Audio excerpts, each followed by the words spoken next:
All right. So ಇವತ್ತು ಅಮಾವಾಸ್ಯೆ ಇರೋದ್ರಿಂದ ಅಮಾವಾಸ್ಯೆ ಧ್ಯಾನ ಮಾಡೋಣ. ಅದರಿಂದ ಮುಂಚೆ ಆಸ್ ಯೂಶುವಲ್ ಎವ್ರಿ ಅಮಾವಾಸ್ಯೆ ಮತ್ತೆ ಹುಣ್ಣಿಮೆ ಸಮಯದಲ್ಲಿ ನಾವು ಈ ತರ ಫ್ರೀ ಧ್ಯಾನ ಮಾಡ್ತಾನೆ ಇರ್ತೀವಿ. ಸೊ ಇದರದ ಎಜೆಂಡಾ ಏನಿರುತ್ತೆ ಅಂದ್ರೆ ಫಸ್ಟ್ ಸ್ವಲ್ಪ ಸತ್ಸಂಗ್ ಮಾಡ್ತೀವಿ. ಅಂದ್ರೆ ನಿಮ್ಗೆ ಏನಾದ್ರು ಪ್ರಶ್ನೆ ಅಥವಾ ಡೌಟ್ಸ್ಗಳು ಏನಾದ್ರು ಇದ್ರೆ, any questions related to life, spirituality, mind and healing, ಈ ವಿಷಯಗಳ ಸಂಬಂಧಪಟ್ಟ ಯಾವುದೇ ಪ್ರಶ್ನೆ ಇದ್ರೂ ನೀವು ಚಾಟ್ ಬಾಕ್ಸ್ ಅಲ್ಲಿ ಹಾಕ್ಬೋದು. ಯಾವ್ದಾದ್ರು ಒಂದೆರಡು ರಿಲೆವೆಂಟ್ ಕ್ವಶನ್ಸ್ ಇದ್ರೆ ಅದನ್ನ ತಗೊಂಡು ಅದನ್ನ ಡಿಸ್ಕಸ್ ಮಾಡೋಣ. ಆ ಡಿಸ್ಕಸ್ ಮಾಡಿ ಆದ್ಮೇಲೆ ಕೊನೆಯದಾಗಿ ಒಂದು ಮೆಡಿಟೇಷನ್ ಮಾಡಿ ಈ ಒಂದು ಪ್ರಾಸೆಸ್ನ ಈ ಒಂದು ಸೆಷನ್ ಎಂಡ್ ಮಾಡೋಣ. ಓಕೆ. ಸೊ ನಿಮ್ಗೆ ಏನಾದರೂ ಡೌಟು ಅಥವಾ ಏನೇ ಪ್ರಶ್ನೆ ಇದೆ ಅಂದ್ರೂ ಕೂಡ ಅದನ್ನ ನೀವು ಚಾಟ್ ಬಾಕ್ಸ್ ಅಲ್ಲಿ ಹಾಕ್ಬೋದು. ಯಾವ್ದಾದ್ರು ರಿಲೆವೆಂಟ್ ಕ್ವಶನ್ ಇತ್ತು ಅಂದ್ರೆ will take that and will ಅದ್ರ ಮೇಲೆ ನಾವು ಡಿಸ್ಕಷನ್ ಮಾಡೋಣ. ಸೊ ಇನ್ನು ಕೆಲವರು ಜಾಯ್ನ್ ಆಗ್ತಿದ್ದಾರೆ. ಅಷ್ಟರಲ್ಲಿ ನಾವು ಆಸ್ ಯೂಶುವಲ್ 3 ಬಾರಿ ಓಂಕಾರದ ಉಚ್ಚಾರಣೆಯಿಂದ ಶುರು ಮಾಡೋಣ. ಸೊ ಆರಾಮ್ಸೆ ಕುತ್ಕೊಳ್ಳೋಣ. ಬೆನ್ನು ಕತ್ತು ನೇರವಾಗಿರಿಸಿ, ಕಣ್ಗಳನ್ನು ಮುಚ್ಚಿ, ಕ್ಲೋಸ್ ಯುವರ್ ಐಸ್. ಒಂದೆರಡು ಆಳವಾದ ಉಸಿರಾಟಗಳನ್ನು ಮಾಡಿ. Relax your body, relax your mind. Let us chant 3 rounds of Omkara. Inhale deeply, inhale. Om.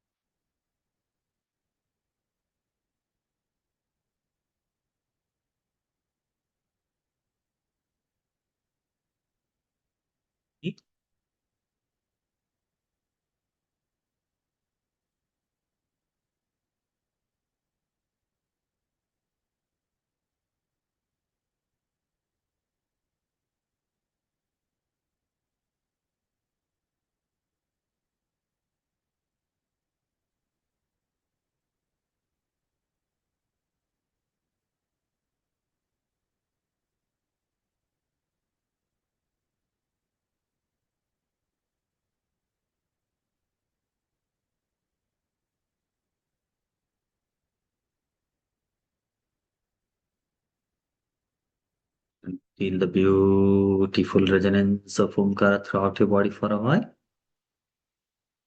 ಸ್ವಲ್ಪ ಹೊತ್ತು ಓಂಕಾರದ ಪ್ರತಿಧ್ವನಿಯನ್ನ ಸಂಪೂರ್ಣ ದೇಹದಲ್ಲಿ ಫೀಲ್ ಮಾಡ್ತಾ slowly join your hands, rub your palms, keep your palms on your eyes and gently ಕಣ್ಗಳನ್ನ ಉಜ್ತಾ ಮುಖನ ಸ್ಪರ್ಶ ಮಾಡ್ತಾ feeling fresh, happy, healthy, active, energetic. ನಿಮ್ಮ ಕೈಗಳಲ್ಲಿ ನೋಡ್ತಾ ಕಣ್ಗಳನ್ನು ತೆಗೀರಿ.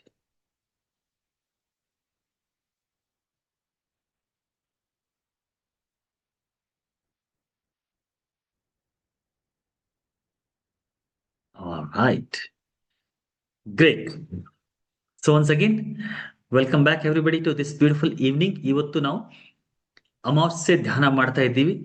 ಸೊ ಅದರಿಂದ ಮುಂಚೆ ನಿಮ್ಗೆ ಏನಾದ್ರು ಪ್ರಶ್ನೆಗಳು ಇತ್ತು ಅಂತ ಇದ್ರೆ ಅದನ್ನ ನೀವು ಚಾಟ್ ಬಾಕ್ಸ್ ಅಲ್ಲಿ ಹಾಕಿ, as I told you. So ಯಾವ್ದಾದ್ರು ರಿಲೆವೆಂಟ್ ಕ್ವಶನ್ ಇದ್ರೆ ನಾನು ಅದನ್ನ ತಗೋತೀನಿ, ಅದ್ರ ಮೇಲೆ ಡಿಸ್ಕಷನ್ ಮಾಡಿ ಆಮೇಲೆ ಇವತ್ತಿನ ಧ್ಯಾನವನ್ನು ಕಂಟಿನ್ಯೂ ಮಾಡೋಣ. So do you want to know something? ಅಥವಾ ಪ್ರಶ್ನೆ ಅಂತಂದಾಗ you can give some topic. Sir we want to know about this ಅಂತ ಯಾವ್ದಾದ್ರು ಟಾಪಿಕ್ ಬಗ್ಗೆ ನೀವು ಮಾತಾಡಿ ಅಂತಿದ್ರೆ ಟಾಪಿಕ್ ನೀವು ಕೊಡ್ಬೋದು. ನೀವು ಯಾವ ಟಾಪಿಕ್ ಕೊಡ್ತೀರಿ ಆ ಟಾಪಿಕ್ ಬಗ್ಗೆ ಮಾತಾಡಿ. Topic should be related to mind, ಅಧ್ಯಾತ್ಮ, ಜೀವನ, ಲೈಫ್ ಅಂಡ್ ಹೀಲಿಂಗ್, ಈ ವಿಷಯಗಳ ಸಂಬಂಧಪಟ್ಟಂತೆ. ಯಾಕಂದ್ರೆ ಈ ವಿಷಯಗಳಲ್ಲೇ ನನಗೆ ಎಕ್ಸ್ಪರ್ಟೀಸ್ ಇರೋದು. ನೀವು ಬೇರೆ ಯಾವುದು ರಾಜನೀತಿ ಬಗ್ಗೆ ಕೇಳ್ಬಿಟ್ರೆ ನನ್ಗೆ ಗೊತ್ತಿಲ್ಲ, ಸ್ಪೋರ್ಟ್ಸ್ ಬಗ್ಗೆ ಕೇಳ್ಬಿಟ್ರೆ I have no idea. Okay. So ನನ್ನ ವಿಷಯದ ಬಗ್ಗೆ ಕೇಳಿದ್ರೆ I will talk about that and ಮುಂದಕ್ಕೆ ವರ್ಸ. Anything you want to know? ಯಾವ್ದಾದ್ರು ಟಾಪಿಕ್ ಇದೆಯಾ ನಿಮ್ಗೆ ಕೇಳಲಿಕ್ಕೆ, ಡಿಸ್ಕಷನ್ ಮಾಡಲಿಕ್ಕೆ? You can put it in the chat box. ಏಕಾಗ್ರತೆ, ವಂಡರ್ಫುಲ್. ಗುರುಜಿ, ಡೈಲಿ ಧ್ಯಾನ ಮಾಡೋದಕ್ಕೂ ಅಮಾವಾಸ್ಯ ಧ್ಯಾನಕ್ಕೂ ಏನಾದ್ರೂ ಡಿಫ್ರೆನ್ಸ್ ಇದೆಯಾ? ಎಸ್. ಸೊ ಒಂದು ಟಾಪಿಕ್ ಬಂತು ಏಕಾಗ್ರತೆ ಬಗ್ಗೆ ಮಾತಾಡಿ ಅಂತ. ಇನ್ನೊಂದು ಪ್ರಶ್ನೆ ಬಂತು ಡೈಲಿ ಧ್ಯಾನ ಮಾಡೋದಕ್ಕೂ ಅಮಾವಾಸ್ಯೆ ಧ್ಯಾನ ಮಾಡೋದಕ್ಕೆ ಏನಾದ್ರೂ ಡಿಫ್ರೆನ್ಸ್ ಇದೆಯಾ? ಪರ್ಫೆಕ್ಟ್. ಇವೆರಡು ಟಾಪಿಕ್ ತುಂಬಾ ಚೆನ್ನಾಗಿದೆ. ಎರಡು ವಿಷಯಗಳ ಬಗ್ಗೆ ಮಾತಾಡೋಣ. ಈ ಅಮಾವಾಸ್ಯೆ ಮತ್ತೆ ಹುಣ್ಣಿಮೆ ಧ್ಯಾನಕ್ಕೂ ಮತ್ತೆ ರೆಗ್ಯುಲರ್ ಧ್ಯಾನಕ್ಕೆ ಏನ್ ಡಿಫ್ರೆನ್ಸ್ ಇದೆ? ಸಾಕಷ್ಟು ಸತೆ ಪ್ರತಿ ಬಾರಿ ಅಮಾವಾಸ್ಯೆ ಮತ್ತೆ ಹುಣ್ಣಿಮೆ ಧ್ಯಾನ ಮಾಡುವಾಗ ನಾನು ಮಾತಾಡಿದ್ದೀನಿ. ಸೊ ನಿಮ್ಮಲ್ಲಿ ಕೆಲವರು ಹಳೇದು ಯಾವ್ದಾದ್ರು ವಿಡಿಯೋ ಯೂಟ್ಯೂಬ್ ಅಲ್ಲಿ ನೋಡಿರಲ್ಲ, ಅಥವಾ ಫಸ್ಟ್ ಟೈಮ್ ಜಾಯ್ನ್ ಆಗಿರ್ತೀರಿ. ಸೊ ಅವ್ರಿಗೋಸ್ಕರ ಇದ್ರ ಬಗ್ಗೆ 2 ನಿಮಿಷ ಮಾತಾಡಿ ಆಮೇಲೆ ಮುಂದಕ್ಕೆ ಹೋಗೋಣ. ನೆಗೆಟಿವ್ ಥಾಟ್ಸ್ ಹೇಗೆ ಕಡಿಮೆ ಮಾಡೋದು? Yes sir, can we clear our past karmas with pranayama ಅಭ್ಯಾಸ? ಪ್ರಾಣಾಯಾಮ ಅಭ್ಯಾಸ ಮಾಡೋದ್ರಿಂದ ಪಾಸ್ಟ್ ಕರ್ಮಾಸ್ ಏನಾದ್ರು ಕ್ಲಿಯರ್ ಮಾಡಬಹುದಾ?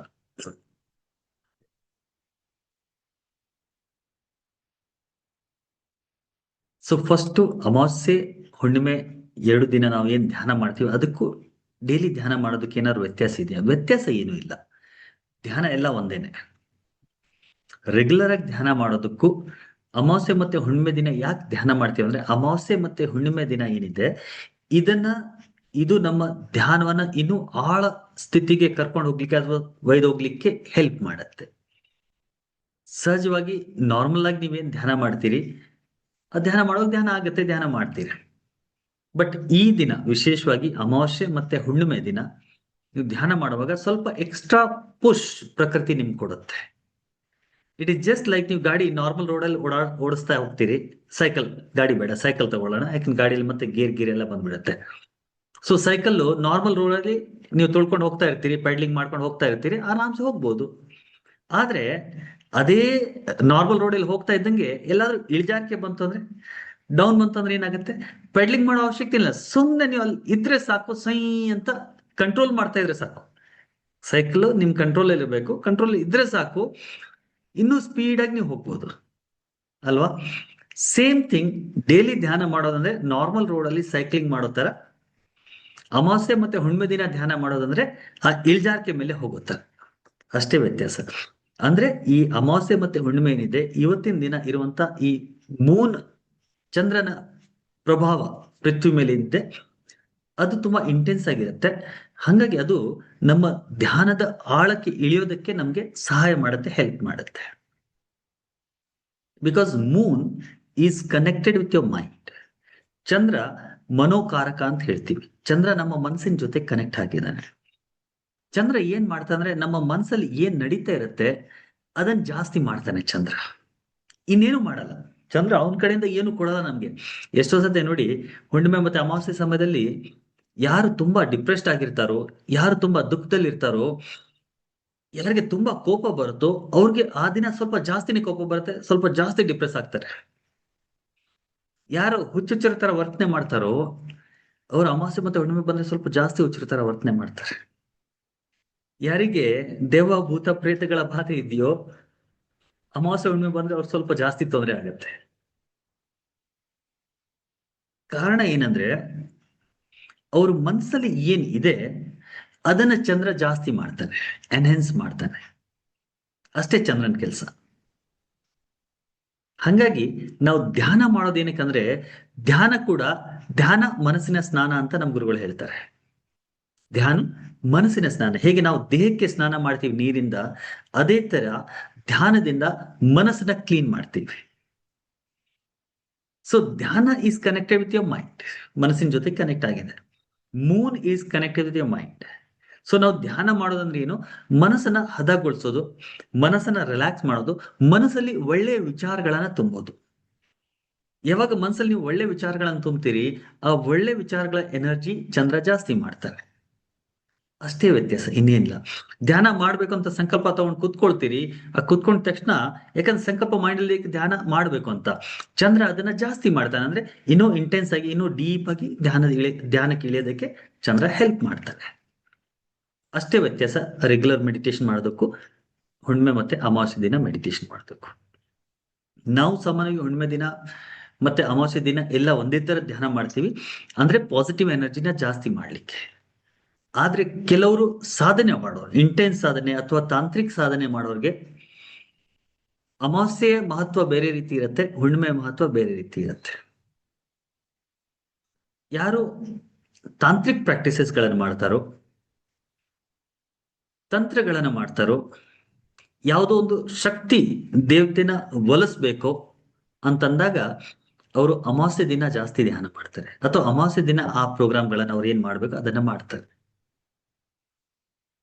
ಹುಣ್ಣಿಮೆ ದಿನ ಸಾಮಾನ್ಯವಾಗಿ ಪಾಸಿಟಿವ್ ಆಗಿ ಎನರ್ಜಿನ ಎನ್ಹೆನ್ಸ್ ಮಾಡುವಂತ ಕೆಲಸ, ಹೈಯರ್ ಎನರ್ಜಿ ಜೊತೆ ಕನೆಕ್ಟ್ ಆಗ್ಬೇಕು ಅಂದ್ರೆ ಹುಣ್ಣಿಮೆ,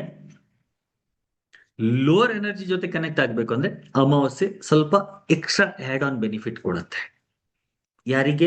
ಯಾರು ಆ ತರದ ಸಾಧನೆ ಮಾಡ್ಬೇಕು ಅಂತಿದ್ದಾರೋ ಅವ್ರಿಗೆ. ಹಾಗಾದ್ರೆ ಸರ್ ನಾವು ಅಮಾವಾಸ್ಯೆ ದಿನ ಧ್ಯಾನ ಮಾಡಿದ್ರೆ ಲೋವರ್ ಎನರ್ಜಿ ಜೊತೆ ಕನೆಕ್ಟ್ ಆಗ್ತೀವಿ? ಇಲ್ಲ, ಆತರ ಅಲ್ಲ. ನಮ್ ಸಂಕಲ್ಪ ಇರೋದೇ ಹೈಯರ್ ಎನರ್ಜಿ ಜೊತೆ ಕನೆಕ್ಟ್ ಆಗ್ಬೇಕು ಅನ್ನೋದು. ಸೊ ಹಂಗಾಗಿ ನಾವು ಹೈಯರ್ ಎನರ್ಜಿ ಜೊತೆಗೆ ಕನೆಕ್ಟ್ ಆಗ್ತೀವಿ, ನಾವು ಲೋವರ್ ಎನರ್ಜಿ ಜೊತೆ ಕನೆಕ್ಟ್ ಆಗೋದಿಲ್ಲ. ಕ್ಲಿಯರ್?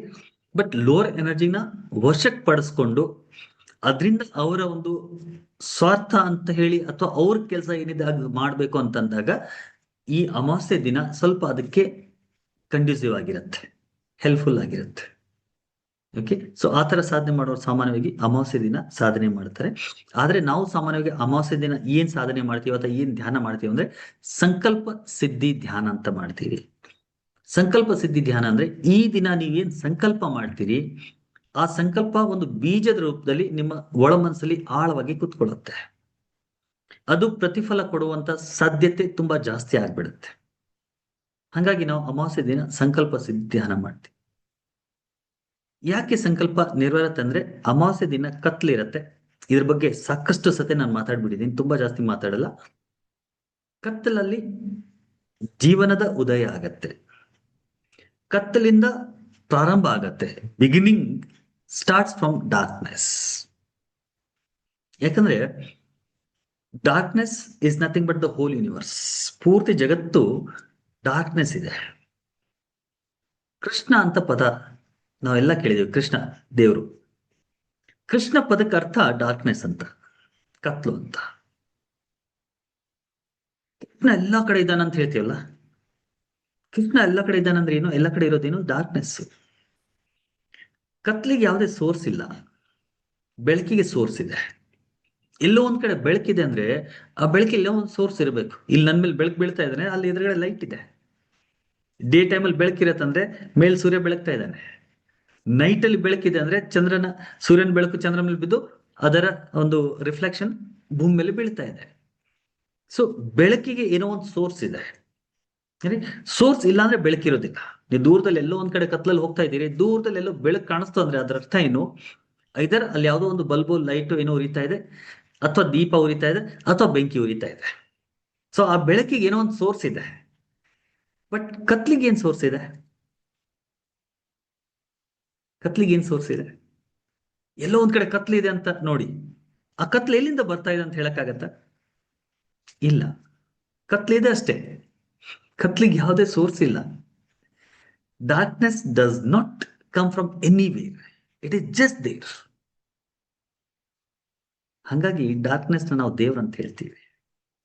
ಡಾರ್ಕ್ನೆಸ್ ಇಂದ ಎಲ್ಲಾನು ಶುರು ಆಗತ್ತೆ, ಆದ್ರೆ ಡಾರ್ಕ್ನೆಸ್ ಅಲ್ಲಿ ಏನು ಇಲ್ಲ. ಡಾರ್ಕ್ನೆಸ್ಗೆ ಯಾವುದೇ ರೀತಿ ಸೋರ್ಸ್ ಇಲ್ಲ. ಸೊ ಹಂಗಾಗಿ ಅನಾದಿ ಅನಂತ ಅಂತ ಏನ್ ದೇವ್ರಿಗೆ ಹೇಳ್ತೀವಿ, ಅದೇ ತರ ಡಾರ್ಕ್ನೆಸ್ ಕೂಡ, ಕತ್ಲು ಕೂಡ ಅನಾದಿ ಅನಂತ.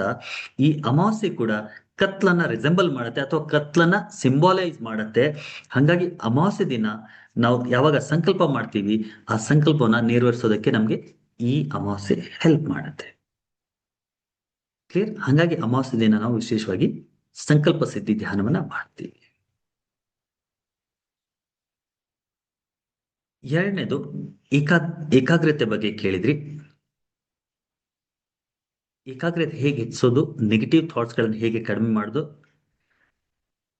ಪ್ರಾಣಾಯಾಮದಿಂದ ಕರ್ಮಗಳನ್ನು ಕ್ಲಿಯರ್ ಮಾಡಬಹುದು. How to control mind chattering sir? Good example, thank you Savitri madam. Diamond Savitri Holla ಅವರು ಮದುವೆ ಹಾಕ್ಬಿಟ್ಟಿದ್ದೀರಿ ಸಾವಿತ್ರಿ ಮೇಡಮ್.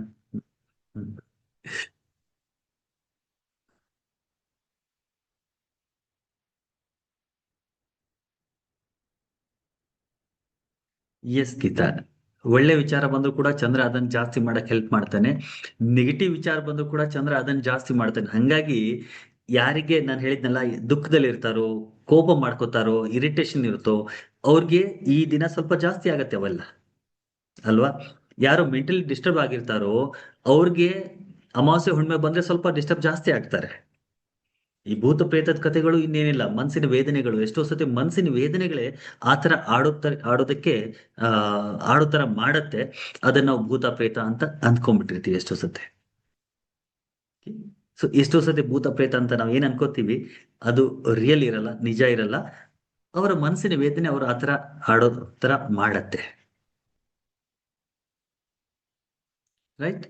ಸೊ ಏಕಾಗ್ರತೆ, ಕಾನ್ಸಂಟ್ರೇಷನ್ ಬಗ್ಗೆ ಸ್ವಲ್ಪ ಮಾತಾಡೋಣ, ಅದಾದ್ಮೇಲೆ ಧ್ಯಾನ ಮಾಡೋಣ. ಇನ್ನೂ ಒಂದೆರಡು ಪ್ರಶ್ನೆ ಇದೆ, ಅದು ಬೇಕಾದ್ರೆ ಸಮಯಾವಕಾಶ ಇತ್ತು ಅಂದ್ರೆ ತಗೊಳ್ಳೋಣ. ಏಕಾಗ್ರತೆ, ಕಾನ್ಸಂಟ್ರೇಷನ್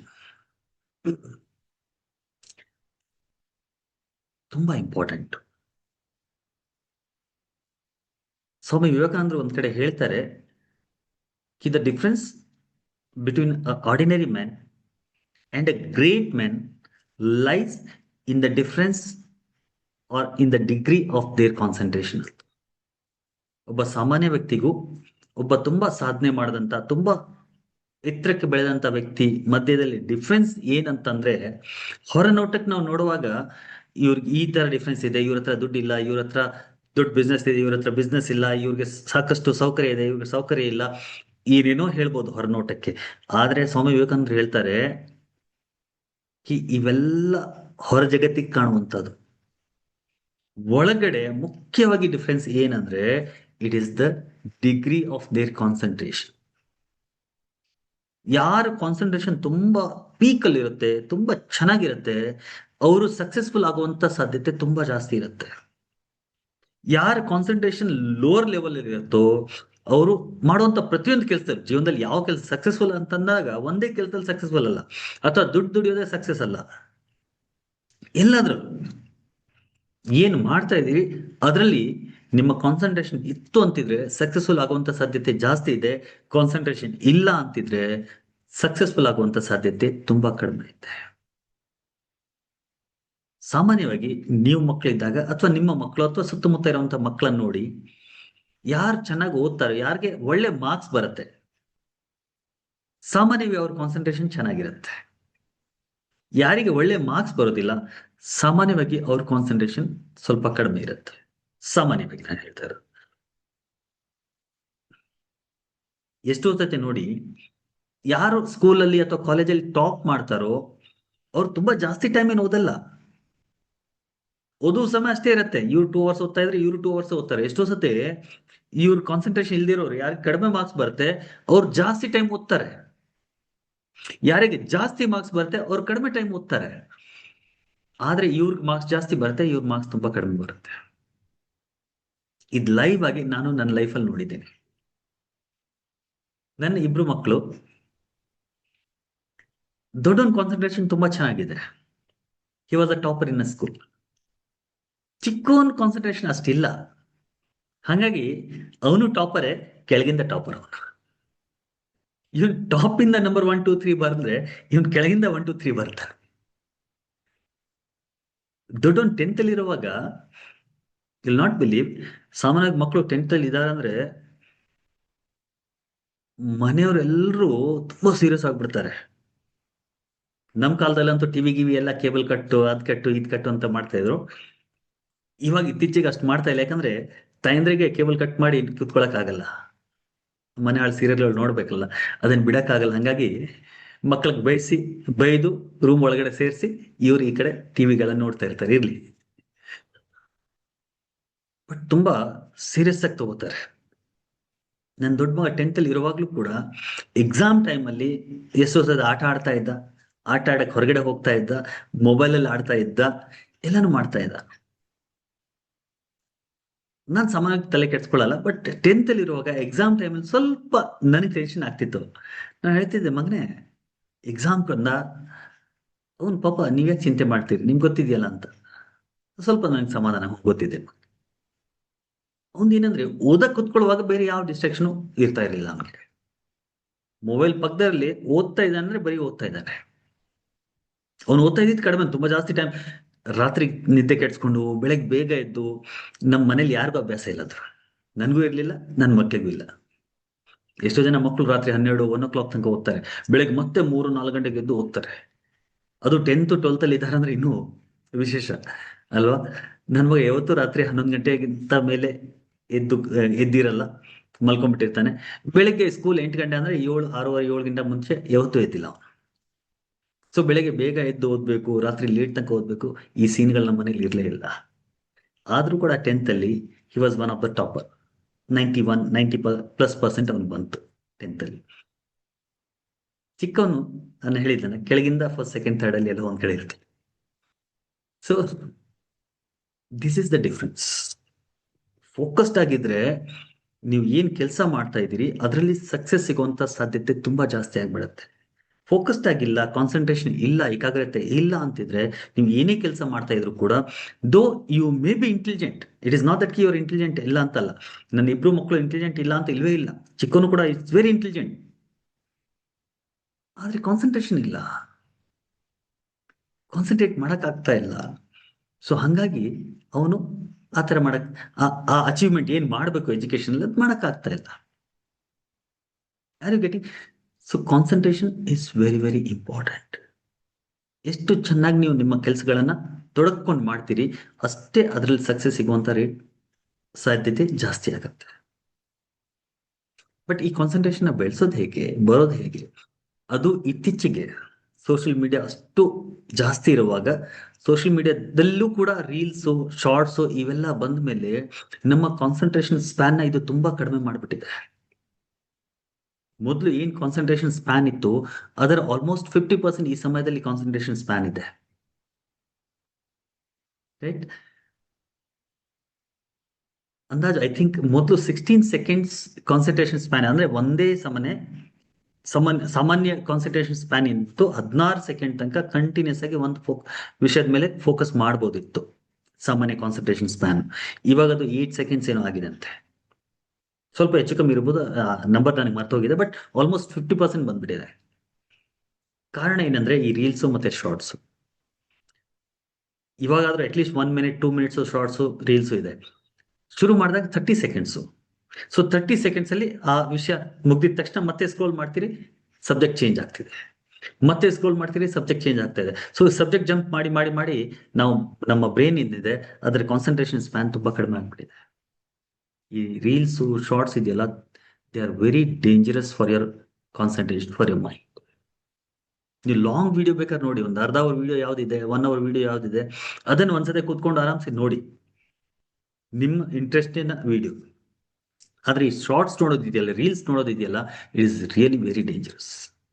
ಬಟ್ ಅನ್ಫಾರ್ಚುನೇಟ್ಲಿ ಇವಾಗ ಟ್ರೆಂಡ್ ಅದನ್ನ ನಡೀತಾ ಇದೆ, ಏನು ಮಾಡೋಕ್ಕಾಗಲ್ಲ. ಸೊ ಹಂಗಾಗಿ ಕಾನ್ಸಂಟ್ರೇಷನ್ ಸ್ಪ್ಯಾನ್ ತುಂಬಾ ಕಡಿಮೆ ಆಗ್ತಾ ಇದೆ. But concentration is very very important. ಬೆಳೆಸೋದು ಹೇಗೆ? ಸಾಕಷ್ಟು ವೇಸ್ ಇಂದ ನಮ್ಮ ಕಾನ್ಸಂಟ್ರೇಷನ್ ನಾವು ಬೆಳೆಸಬಹುದು. ಒಂದು, ಫಸ್ಟ್ ನಾವು ಏನ್ ಮಾಡ್ಬೇಕು ಹೊರ ಜಗತ್ತಿನಲ್ಲಿ ಅದನ್ನ ಮಾಡ್ಬೇಕು. ಅಂದ್ರೆ ಈ ರೀಲ್ಸ್ ಶಾರ್ಟ್ಸ್ ಏನಿದೆ ಅದನ್ನ ಸ್ವಲ್ಪ ನೋಡೋದು ಕಮ್ಮಿ ಮಾಡ್ಬೇಕು. ಎರಡನೇದು, ಸ್ವಲ್ಪ ಲಾಂಗ್ ವಿಡಿಯೋಸ್ ನೀವು ನೋಡ್ತೀರಾ ಅಂದ್ರೆ ವಿಡಿಯೋಸ್ ನೋಡೋದೇನು ತಪ್ಪಿಲ್ಲ, ಬಟ್ ಲಾಂಗ್ ವಿಡಿಯೋಸ್ ನೋಡಿ, ನಿಮ್ಮ ವಿಷಯಕ್ಕೆ ಸಂಬಂಧಪಟ್ಟ, ಅಂದ್ರೆ ನಿಮ್ಗೆ ಯಾವ್ದ್ರಲ್ಲಿ ಇಂಟ್ರೆಸ್ಟ್ ಇದೆ ಆ ತರದ ವಿಡಿಯೋಸ್ಗಳನ್ನ ನೋಡಿ, ಲಾಂಗ್ ವಿಡಿಯೋಸ್ಗಳನ್ನ ನೋಡಿ. ಒಂದೇ ವಿಷಯದಲ್ಲಿ ಆಳವಾಗಿ ಇಳಿಬೇಕು. ಓಕೆ, ಅದನ್ನೊಂದು. ಎರಡನೇದು, ಕಾನ್ಸಂಟ್ರೇಷನ್ ಬೆಳೆಸೋದಕ್ಕೆ ದಿ ಬೆಸ್ಟ್ ವೇ ಈಸ್ ತ್ರಾಟಕ. ತ್ರಾಟಕ ಪ್ರಾಕ್ಟೀಸ್ ಮಾಡಿ. ಇವಾಗ ಇಲ್ಲಿ ಹೇಳ್ಕೊಡಕ್ ಆಗಲ್ಲ ತ್ರಾಟಕ, ಯಾಕಂದ್ರೆ ಇವತ್ತು ಅದು ವಿಷಯ ಅಲ್ಲ, ಹಂಗಾಗಿ. But trataka can help you to improve your concentration. ಬಿಂದು ತ್ರಾಟಕ ಮಾಡ್ಬೋದು ಅಥವಾ ಜ್ಯೋತಿ ತ್ರಾಟಕ ಮಾಡ್ಬೋದು. ನೀವು ಯೂಟ್ಯೂಬ್ ಅಲ್ಲಿ ಹುಡುಕಿದ್ರೆ ವಿಡಿಯೋ ಸಾಕಷ್ಟು ಸಿಗತ್ತೆ, ಅಥವಾ ಮುಂದಿನ ದಿನಗಳಲ್ಲಿ ಯಾವತ್ತಾದ್ರೂ ತ್ರಾಟಕತೆ ಒಂದು ಸಪರೇಟ್ ಆಗಿ ಕ್ಲಾಸ್ ಮಾಡೋಣ. ಓಕೆ, ಸೊ ತ್ರಾಟಕ ಮಾಡಿದಾಗ ನಮ್ಮ ಕಾನ್ಸಂಟ್ರೇಷನ್ ಲೆವೆಲ್ ಬೀಳುತ್ತೆ. ಕಾನ್ಸಂಟ್ರೇಷನ್ ಅಷ್ಟೇ ಅಲ್ಲ, ನಮ್ಮ ಐ ಸೈಟ್ ಕೂಡ ಇಂಪ್ರೂವ್ ಆಗುತ್ತೆ. ಕಾನ್ಸಂಟ್ರೇಷನ್ ತ್ರಾಟಕ ಮಾಡೋದರ ಬೆನಿಫಿಟ್ಸ್ ತುಂಬಾ ಇದೆ. ಕಾನ್ಸಂಟ್ರೇಷನ್ ಒನ್ ಅಮಂತೆ. ಓಕೆ, ಸೊ ತ್ರಾಟಕ ಮಾಡಬಹುದು. ಎರಡನೇದು, ಅಫ್ಕೋರ್ಸ್ ಯೋಗ ಪ್ರಾಣಾಯಾಮ ಮಾಡೋದ್ರಿಂದನೂ ಕೂಡ ನಾರ್ಮಲ್ ಆಗಿ, ನ್ಯಾಚುರಲ್ ಆಗಿ ನಮ್ಮ ಕಾನ್ಸಂಟ್ರೇಷನ್ ಬೀಳುತ್ತೆ. ಯೋಗ, ಪ್ರಾಣಾಯಾಮ, ಮೆಡಿಟೇಷನ್ ಇವುಗಳು ಮಾಡೋದ್ರಿಂದನೂ ಕೂಡ ಕಾನ್ಸಂಟ್ರೇಷನ್ ನ್ಯಾಚುರಲ್ ಆಗಿ ಬೆಳೆಯುತ್ತೆ. ಮೂರನೇದು, ಪ್ರಾಣಾಯಾಮದಲ್ಲೂ ಕೂಡ ವಿಶೇಷವಾಗಿ ನಾಡಿ ಶುದ್ಧಿ ಪ್ರಾಣಾಯಾಮ, ಆಲ್ಟರ್ನೇಟ್ ನಾಸ್ಟ್ರಲ್ ಬ್ರೀದಿಂಗ್ ಮಾಡ್ತೀವಲ್ಲ, ನಾಡಿ ಶುದ್ಧಿ ಪ್ರಾಣಾಯಾಮ ಅಥವಾ ಅನುಲೋಮ್ ವಿಲೋಮ್ ಪ್ರಾಣಾಯಾಮ ಅಂತ ಏನ್ ಹೇಳ್ತೀವಿ, ಆ ಪ್ರಾಣಾಯಾಮ ಮಾಡಿದ್ರು ಕೂಡ ನಮ್ಮ ಕಾನ್ಸಂಟ್ರೇಷನ್ ತುಂಬಾ ಚೆನ್ನಾಗಿ ಬೆಳೆಯುತ್ತೆ. ಕ್ಲಿಯರ್? ಸೊ ಈ ತರದ ಕೆಲವೊಂದು ಪ್ರಾಕ್ಟೀಸಸ್ ಗಳನ್ನು ಮಾಡಿ ನಿಮ್ಮ ಕಾನ್ಸಂಟ್ರೇಷನ್ ನೀವು ಬೆಳೆಸಬಹುದು. ಬಟ್ ಕಾನ್ಸಂಟ್ರೇಷನ್, ಏಕಾಗ್ರತೆ is very important in life. ನೀವು ಎಷ್ಟು ಚೆನ್ನಾಗಿ ಕಾನ್ಸಂಟ್ರೇಟ್ ಮಾಡಿದಿರಿ ಅಷ್ಟೇ ನೀವು ಮಾಡುವಂತ ಪ್ರತಿಯೊಂದು ಕೆಲಸದಲ್ಲಿ ಸಕ್ಸಸ್ ಸಿಗುವಂತ ರೇಷು ಜಾಸ್ತಿ ಆಗತ್ತೆ. Clear my dear friends? Are you with me?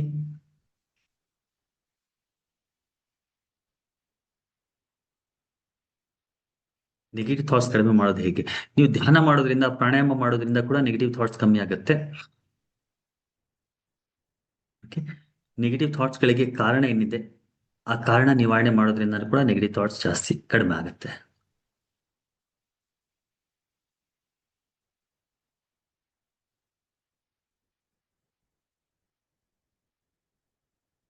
ನಿಮ್ಮ ಜ್ಞಾನಶತೆಗೆ ಅನಂತ ನಮನಗಳು. Thank you Guruji, thank you so much.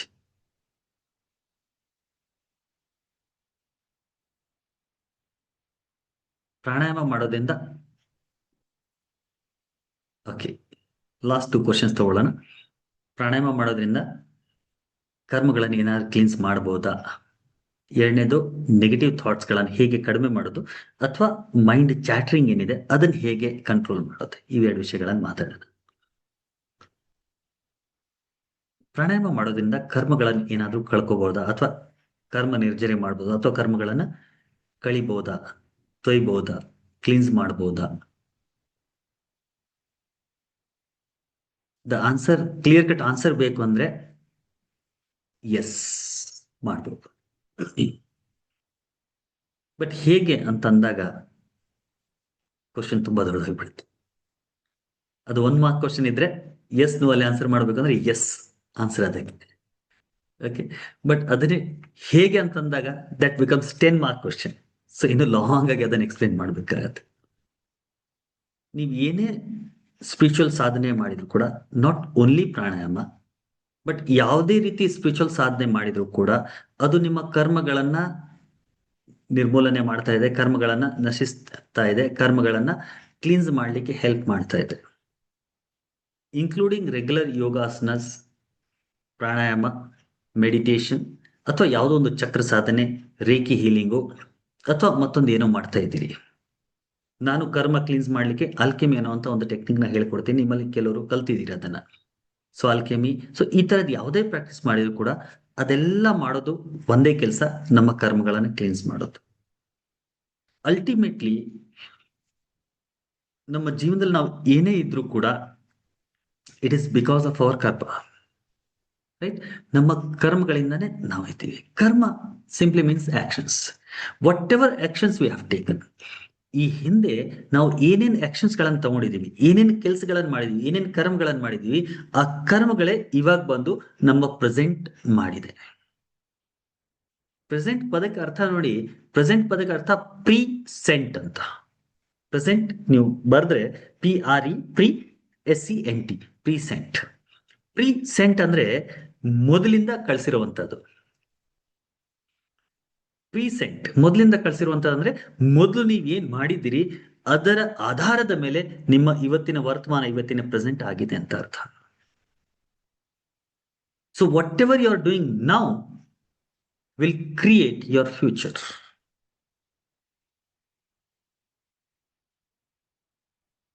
Present is a prologue ಅಂತಾನು ಹೇಳ್ತೀವಿ. ಹಿಂದೆಯಿಂದ ಬಂದಿರುವಂತದ್ದೇ ಇವಾಗಿನ ಪ್ರೆಸೆಂಟ್. ಸೊ ಹಿಂದೆ ನೀವು ಏನೇನ್ ಮಾಡಿದಿರಿ ಅದರ ಒಟ್ಟು ಇವತ್ತು ಈ ಸಮಯದಲ್ಲಿ ನೀವೇನಿದ್ರಿ ಅದು ಪ್ರೆಸೆಂಟ್.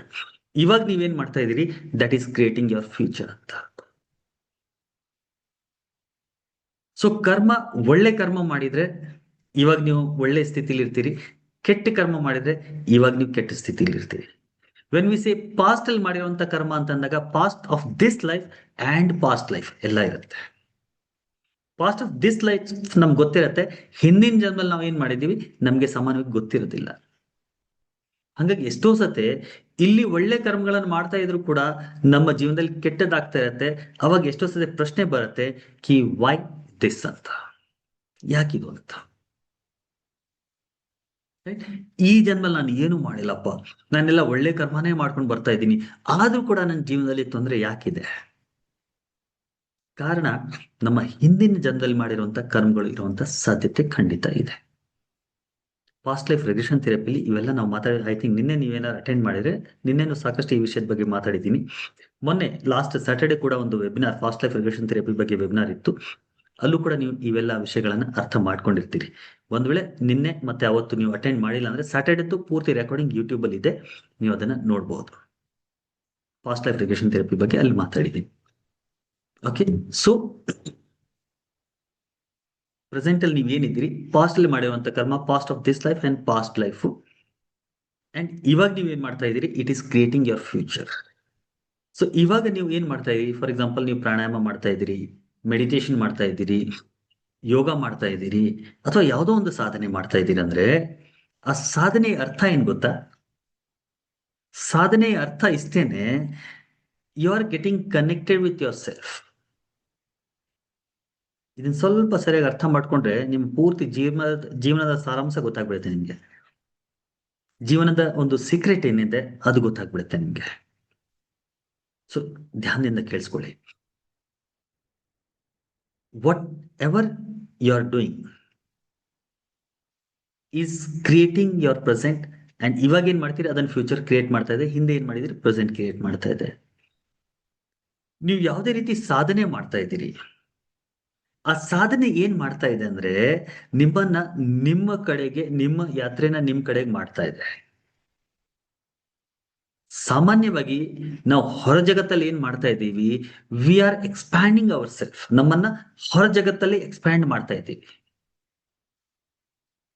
ಆ ಹೊರ ಜಗತ್ತಲ್ಲಿ ಎಕ್ಸ್ಪ್ಯಾಂಡ್ ಮಾಡುವಾಗ ನಮ್ಮ ಜೊತೆಗೆ ಸಾಕಷ್ಟು ವಸ್ತುಗಳು, ಸಾಕಷ್ಟು ವಿಷಯಗಳು ಅಂಟ್ಕೊಳ್ತವೆ. ಒಂದು ಮಗು ಈ ಜಂಗಲ್ ಬುಕ್ ಒಂದು ಪುಸ್ತಕ ಅಥವಾ ಆ ತರ ಸೀರಿಯಲ್ ನೀವು ನೋಡಿರ್ತೀರಿ. ಮೋಗ್ಲಿ ಅನ್ನುವಂತ ಒಂದು ಹುಡುಗ ಬಾಲ್ಯದಲ್ಲೇ ಜಂಗಲ್ದಲ್ಲಿ ಕಳೆದೋಗ್ಬಿಡ್ತಾನೆ. ಅಲ್ಲಿರುವಂತ ಕರಡಿಗಳ ಜೊತೆಗೆ ಇರ್ತಾನೆ. ಕರಡಿ ಮಕ್ಕಳ ಜೊತೆಗೆ ಬೆಳೆದು ಬೆಳೆದು ಅವನು ಕೂಡ ಕರಡಿ ತರ ಆಗ್ಬಿಟ್ಟಿರ್ತಾರೆ. ಕರಡಿಗಳು ಯಾವ ತರ ನಡೀತಾರೋ ಅದೇ ತರ ಅವನು ಕೂಡ ನಡೀತಾನೆ, ಅದೇ ತರ ಅವನು ಕೂಡ ವರ್ತನೆ ಮಾಡ್ತಾನೆ.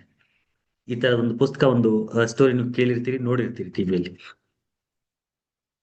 ಕಾರಣ ಏನಂದ್ರೆ ಆ ಕರಡಿಗಳ ಜೊತೆಗಿದ್ದು ಅವನ್ಗನ್ಸ್ತಾ ಇದ್ದಿದ್ದೆ ಅಂದ್ರೆ ನಾನು ಕೂಡ ಆ ಕರಡಿನೇ, ಹಾಗಾಗಿ ಕರಡಿಗಳ ತರ ಅವನು ವರ್ತನೆ ಮಾಡ್ಲಿಕ್ಕೆ ಶುರು ಮಾಡ್ತಾನೆ. Right.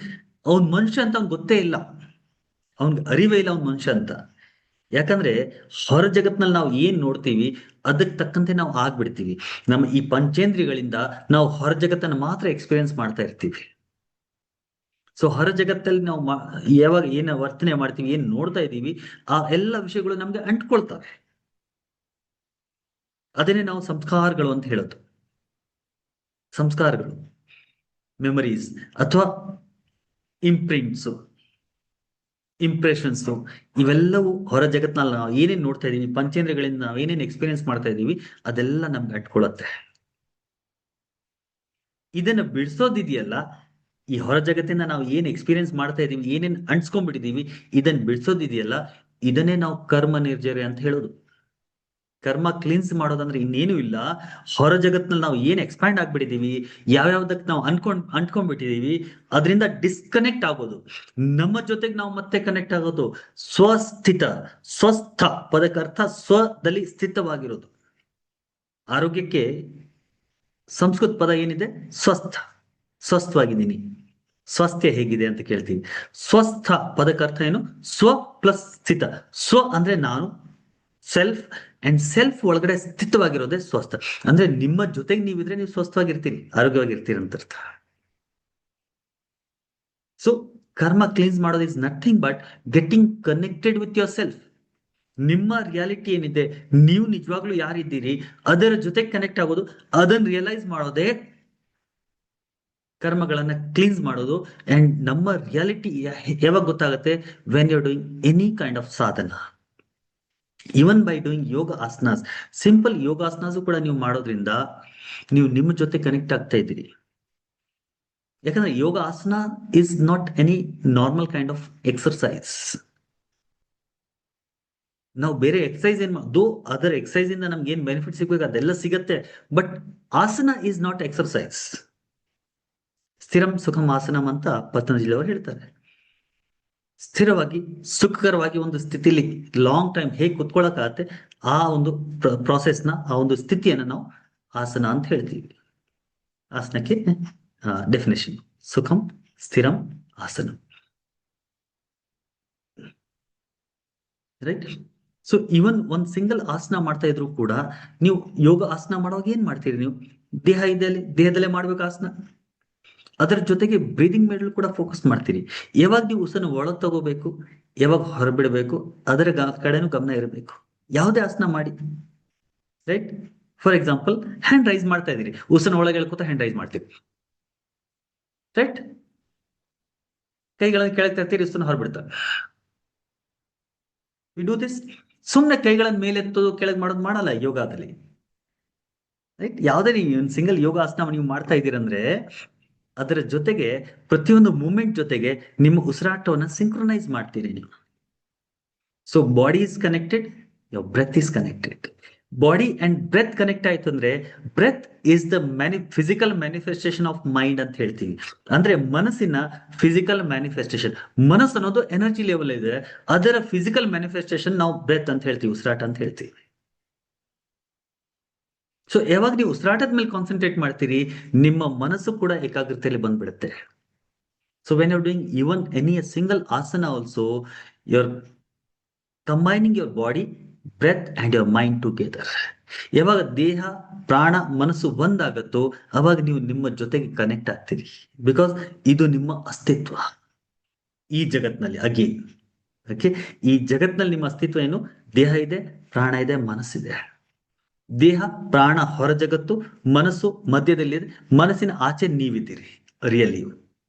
So your mind is between this samsara and this real you, reality, truth, nirvana, you, self, ಏನಾದರೂ ಹೇಳಿ, that is you. Here mind, here ಸಂಸಾರ. ಮನಸ್ಸಿಂದ ನಾವು ಸಂಪೂರ್ಣ ಸಂಸಾರವನ್ನು ಸೃಷ್ಟಿ ಮಾಡ್ತಾ ಇದ್ದೀವಿ. ಇದೇ ಮನಸ್ಸಿಂದ ನಾವು ಸತ್ಯದ ಅರಿವು ಕೂಡ ಮಾಡ್ತೀವಿ. ಮನಸ್ಸು ಈ ಸಂಸಾರ ಮತ್ತೆ ಸತ್ಯದ ಮಧ್ಯದಲ್ಲಿದೆ. Fast life regression therapy training ಕೋರ್ಸಿಗೆ ನೀವೇನಾದ್ರು ಬಂದ್ರೆ ಇದನ್ನು ಕೂಡ ಇನ್ ಡಿಟೇಲ್ ಅರ್ಥ ಮಾಡ್ಕೋತೀವಿ. ಎಲ್ಲ ವಿಷಯಗಳನ್ನ ನಾನು ಇವಾಗ ಏನ್ ಮಾತಾಡ್ತಾ ಇದ್ದೀನಿ, ಇನ್ನು ಡೀಪ್ ಆಗಿ ಇವನ್ನೆಲ್ಲ ಅರ್ಥ ಮಾಡ್ಕೋತೀವಿ ಇಲ್ಲಿ. So your mind is between the ಸಂಸಾರ. ಹೊರ ಜಗತ್ನಲ್ಲಿ ನೀವು ಏನೇನ್ ನೋಡ್ತಾ ಇದ್ದೀರಿ ಅದು ಕೂಡ ಮನಸ್ಸಿಂದಾನೇ ಕ್ರಿಯೇಟ್ ಮಾಡ್ತಾ ಇದ್ದೀರಿ. ಅಂಡ್ ಈ ಹೊರ ಜಗತ್ತಿನ ಡಿಸ್ಕನೆಕ್ಟ್ ಆಗಿ ಒಳ ಜಗತ್ತು ಅಥವಾ ಸತ್ಯದ ಕಡೆಗೆ ನೀವು ಏನ್ ಪ್ರಯಾಣ ಮಾಡ್ತೀರಿ, ಇದು ಕೂಡ ನೀವು ಮನಸ್ಸಿಂದಾನೇ ಮಾಡ್ಬೇಕಾಗಿದೆ. So mind is between your ಹೊರ ಜಗತ್ತು ಅಂಡ್ ಒಳ ಜಗತ್ತು, ರೈಟ್. ಸೊ ಈ ದೇಹ ಪ್ರಾಣ ಮನಸ್ಸು, ಈ ದೇಹ ಪ್ರಾಣ ಹೊರ ಜಗತ್ತಲ್ಲಿ ಎಲ್ಲ ಮ್ಯಾನಿಫೆಸ್ಟ್ ಮಾಡ್ತಾ ಇದೆ.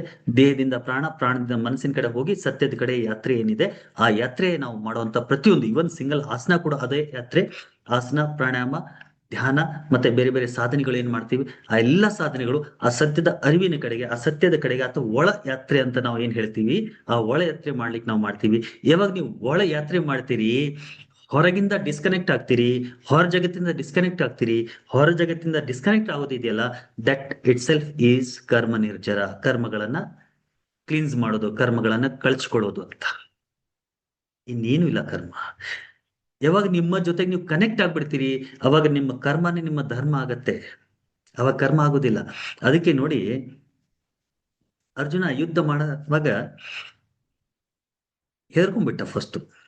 ನಮ್ಗೆಲ್ಲ ಗೊತ್ತಿದೆ ಕಥೆ, ರೈಟ್. ಎಲ್ಲರೂ ನೋಡ್ಬಿಟ್ಟು, ಅಯ್ಯೋ ನನ್ನ ತಾತ, ನನ್ನ ಅಣ್ಣ, ನನ್ನ ಸಹೋದರ, ನನ್ನ ರಿಲೇಟಿವ್ಸು, ಅವ್ರನ್ನೆಲ್ಲ ಹೇಗೆ ಸಾಯಿಸೋದಂತ. ಅವಾಗ ಕೃಷ್ಣ ಏನ್ ಹೇಳ್ದ, ಇದೇ ನಿನ್ ಧರ್ಮ ಅಂತ. ನೀನು ಕ್ಷತ್ರಿಯ, ನೀನು ಯುದ್ಧ ಮಾಡೋದು ನಿನ್ ಧರ್ಮ ಅಂತ. ಅಂದ್ರೆ ಯುದ್ಧದಲ್ಲಿ, ರಣಕ್ಷೇತ್ರದಲ್ಲಿ ಯುದ್ಧ ಮಾಡಿ ನೀನು ಅವ್ರು ಸಾಯಿಸಿದ್ರೆ ಅದರಿಂದ ನೀನ್ ಪಾಪ ಬರಲ್ಲ, ಅದೇ ನಿನ್ ಧರ್ಮ ಅಂತ ಕೃಷ್ಣ ಹೇಳ್ತಾನೆ. ನಮ್ಗೆಲ್ಲ ಗೊತ್ತಿದೆ, ಭಗವದ್ಗೀತೆ ಬಗ್ಗೆ ಸಾಕಷ್ಟು ಉಪನ್ಯಾಸಗಳನ್ನ ನೀವು ಕೇಳಿರ್ತೀರಿ, ಓದಿರ್ತೀರಿ. ಅಂದ್ರೆ ಜನರಿಗೆ ಸಾಯಿಸೋದಿದೆಯಲ್ಲ ರಣಕ್ಷೇತ್ರದಲ್ಲಿ, ಅರ್ಜುನನ ಅದೇ ಧರ್ಮ. ಆ ಕರ್ಮ ಮಾಡ್ತಿದ್ರು ಕೂಡ ಅದ್ ಕರ್ಮ ಅಲ್ಲ, ಆ ಕರ್ಮವೇ ಆ ಧರ್ಮ. ಅಂದ್ರೆ ಸ್ವಸ್ಥಿತ, ನಿನ್ನ ಸ್ವಧರ್ಮ ಏನಿದೆ ಅದನ್ನ ನೀನ್ ನಿಭಾಯಿಸ್ಬೇಕು. ನೀ ಮಾಡುವಂತ ಕರ್ಮನು ಕೂಡ ನಿನ್ನ ಧರ್ಮ ಆಗತ್ತೆ ಅಂತ. That is the same thing what we are doing.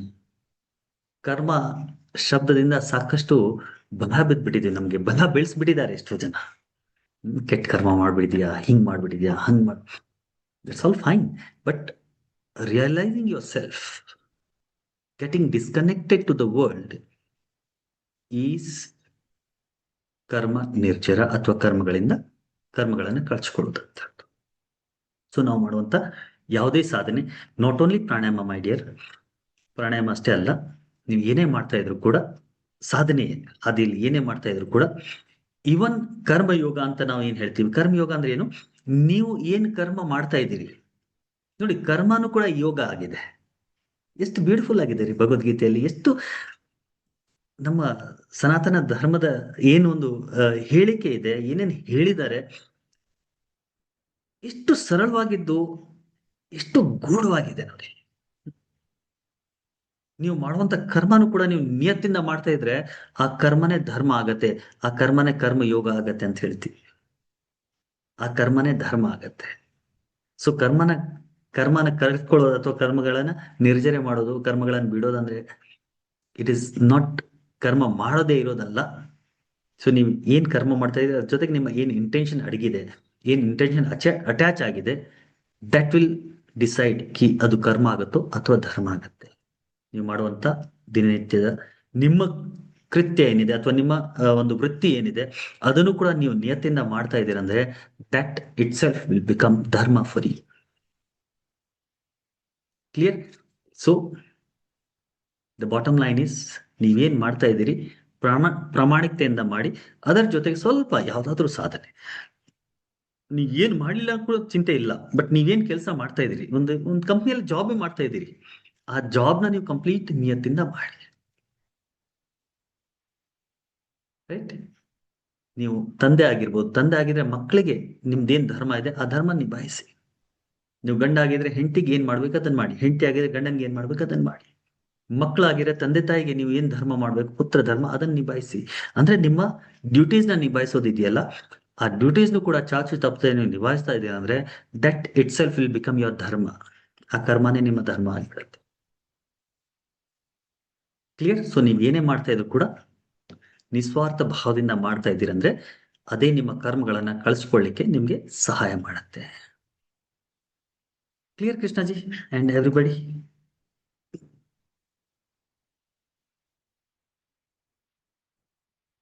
Guruji, how mudras support our health improvements? Mudra therapy ಅಂದ್ರೆ ಒಂದು ಸಪರೇಟ್ ಕ್ಲಾಸ್ ಮಾಡ್ತೀನಿ ನಾನು, ಅದ್ರಲ್ಲಿ ಸಾಕಷ್ಟು ಮುದ್ರೆಗಳನ್ನು ಹೇಳ್ಕೊಡ್ತೀನಿ. ಸೊ ಎಸ್, ಮುದ್ರಾಸು ಕೂಡ ನಮ್ಮ ಹೆಲ್ತ್ ಇಂಪ್ರೂವ್ಮೆಂಟ್ ಮಾಡ್ಲಿಕ್ಕೆ ಸಾಕಷ್ಟು ಹೆಲ್ಪ್ ಮಾಡುತ್ತೆ. ಏನೇನ್ ಪ್ರಾಬ್ಲಮ್ ಇದೆ ಅದಕ್ಕೆ ತಕ್ಕಂತೆ ಬೇರೆ ಬೇರೆ ಮುದ್ರೆಗಳು ನಮ್ಗೆ ಖಂಡಿತ ಹೆಲ್ಪ್ ಮಾಡುತ್ತೆ. Thank you Krishnaji. I think ಎಲ್ಲ ಪ್ರಶ್ನೆಗಳನ್ನು ತಗೊಂಡ್ಬಿಟ್ಟ ನಾನು. ಇನ್ನೇನಾರು ಉಳಿತಾ?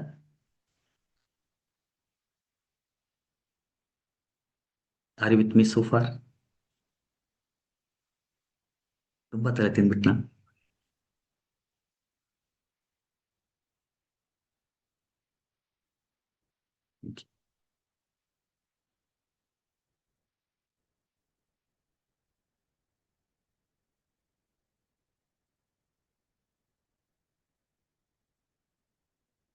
Sir, can anyone see past lives in their dreams? Okay, ಅವ್ರು ಡೈರೆಕ್ಟ್ ಮೆಸೇಜ್ ಕಳಿಸಿದ್ದಾರೆ, ಕನಸಲ್ಲಿ ನಮ್ಮ ಪಾಸ್ಟ್ ಲೈಫ್ ಗಳನ್ನ ನಾವು ನೋಡ್ಬೋದಾ ಅಂತ.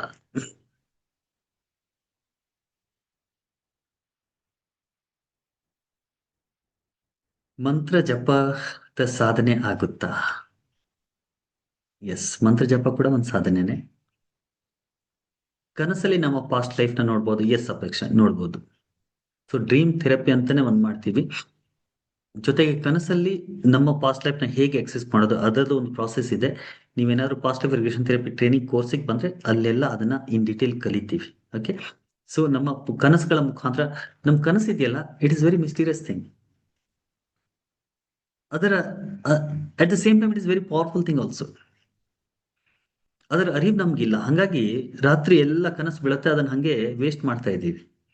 ಬಟ್ ಅದೇ ನಮ್ಗೆ ನ್ಯಾಚುರಲ್ ಆಗಿ ಕನಸು ಬೀಳ್ತಾ ಇದೆ, ಆ ಕನಸಿನ ಸ್ಥಿತಿಯನ್ನ ನಾವು ನಮ್ಮ ಪ್ರಶ್ನೆಗಳಿಗೆ ಉತ್ತರ ಹುಡುಕ್ಲಿಕ್ಕೆ, ನಮ್ಮ ಪಾಸ್ಟ್ ಗಳನ್ನ ತಿಳ್ಕೊಳ್ಳಿಕ್ಕೆ, ನಮ್ಮ ತೊಂದರೆಗಳನ್ನ ಹೀಲ್ ಮಾಡ್ಲಿಕ್ಕೂ ಕೂಡ ನಮ್ಮ ಕನಸುಗಳನ್ನ ನಾವು ಯೂಸ್ ಮಾಡಬಹುದು. ಭಗವಂತ ನ್ಯಾಚುರಲ್ ಆಗಿ ಕೊಟ್ಟಿರುವಂತ ಈ ಕನಸುಗಳನ್ನ ನಾವು ನಮ್ಮ ಒಂದು ಒಳಿತಕ್ಕೆ ಉಪಯೋಗ ಮಾಡಬಹುದು. ಅದರದ್ದು ಒಂದು ಕಂಪ್ಲೀಟ್ ಪ್ರಾಸೆಸ್ ಇರುತ್ತೆ. So past life regression therapy training course ಅಲ್ಲಿ ಅದನ್ನೆಲ್ಲ ನಾವು, ಅದು ಒಂದು ಸಬ್ಜೆಕ್ಟ್ ಆಗಿರುತ್ತೆ, ಅದನ್ನ ನಾವು ಕಲಿತೀವಿ. ಕ್ಲಿಯರ್. ಮಂತ್ರ ಜಪ ಕೂಡ ಒಂದು ಸಾಧನೆ ಖಂಡಿತ ಆಗ್ಬೋದು. ಸೊ ಮಂತ್ರ ಜಪದಿಂದನೂ ಕೂಡ, ಮಂತ್ರ ಜಪ ಏನ್ ಗೊತ್ತಾ, ಮಂತ್ರ ಜಪ is again nothing but improving your concentration. ಒಂದೇ ಮಂತ್ರವನ್ನ ಜಪ ಮಾಡ್ತಾನೆ ಇರ್ತೀವಿ, ಓಂ ನಮ ಶಿವಾಯ್, ಓಂ ನಮ ಶಿವಾಯ್, ಓಂ ನಮ ಶಿವಾಯ್, ಓಂ ನಮ ಶಿವಾಯ್. ನೆನ್ಪಿರ್ಲಿ, ಹೊರ ಜಗತ್ನಲ್ಲಿ ಏನೇನೋ ಕೆಲಸಗಳನ್ನ ಮಾಡ್ತಾ ಓಂ ನಮ ಶಿವ, ಓಂ ನಮ ಶಿವ ಮಾಡೋದಲ್ಲ. ಮೊಬೈಲ್ ನೋಡ್ತಾ ಇರ್ತೀರಿ, ಮನ್ಸಲ್ಲಿ ಮಾತ್ರ ಓಂ ನಮ ಶಿವ, ಓಂ ನಮ ಶಿವ, ಓಂ ನಮ ಶಿವ. ಹೋ ಇದೇನಾಯ್ತು, ಓ ಇದು ಹಿಂಗಿದೆಯಲ್ಲ, ಅರೆ ಅರೆ ಓಂ ನಮ Shiva, Om. That is not going to work. Okay. Mantra ಜಪಾನು ಕೂಡ ನಿಮ್ಮ ಕಾನ್ಸಂಟ್ರೇಷನ್ ನ ಬೆಳೆಸೋದಕ್ಕೆ ಹೆಲ್ಪ್ ಮಾಡುತ್ತೆ.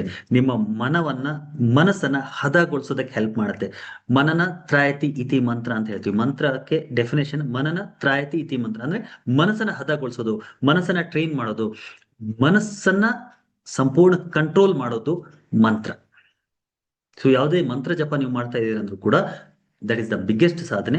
ಆದ್ರೆ ಮಂತ್ರ ಜಪದ ಒಂದು ಪ್ರಾಸೆಸ್ ಇರುತ್ತೆ, ಆ ಪ್ರಾಸೆಸ್ ಅಲ್ಲೇ ಮಾಡಬೇಕು, ಜೊತೆಗೆ ಅದರಲ್ಲಿ ಸಂಪೂರ್ಣ ತೊಡಕೋಬೇಕು. ಅಗೇನ್ ಸುಮ್ನೆ ಬೇರೆ ಕೆಲಸಗಳನ್ನ ಮಾಡ್ತಾ ಧ್ಯಾನ ಎಲ್ಲೋ ಇರುತ್ತೆ, ಇಲ್ಲಿ ಮಂತ್ರ ಜಪ ಮಾಡ್ತಾ ಇದ್ರೆ ಎಷ್ಟೋ ಜನ ಮಾಡ್ತಾರೆ, ಮಾಲೆ ತಗೊಂಡ್ಬಿಡ್ತಾರೆ, ಇಲ್ಲಿ ಬಂದ ಹೋಗೋರಿಗೆಲ್ಲ ಬಯೋದು, ಬಾಯಿಗೆ ಬಂದಾಗೆಲ್ಲ ಮಾತಾಡೋದು, ಅದ್ರ ಜೊತೆಗೆ ಮಂತ್ರ ಜಪ ಮಾಡ್ತಾರೆ. It is not going to work.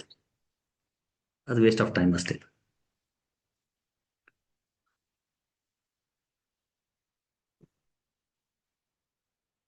Sir, third eye ಹೇಗೆ ಆಕ್ಟಿವ್ ಮಾಡ್ಕೊಳ್ಳೋದು? ಕಾರ್ತಿಕ್, ಥರ್ಡ್ ಆಕ್ಟಿವ್ ಮಾಡೋದಕ್ಕೆ ನನಗೆ ಸುಮಾರು 5 ದಿನದ ಕ್ಲಾಸ್ ಇರುತ್ತೆ. ಯಾವತ್ತಾದ್ರೂ ಕ್ಲಾಸ್ ಇದ್ದಾಗ ಅದನ್ನು ಜಾಯ್ನ್ ಆಗಿ I teach you. Okay, third activation itself is again big topic. So let us not go in that.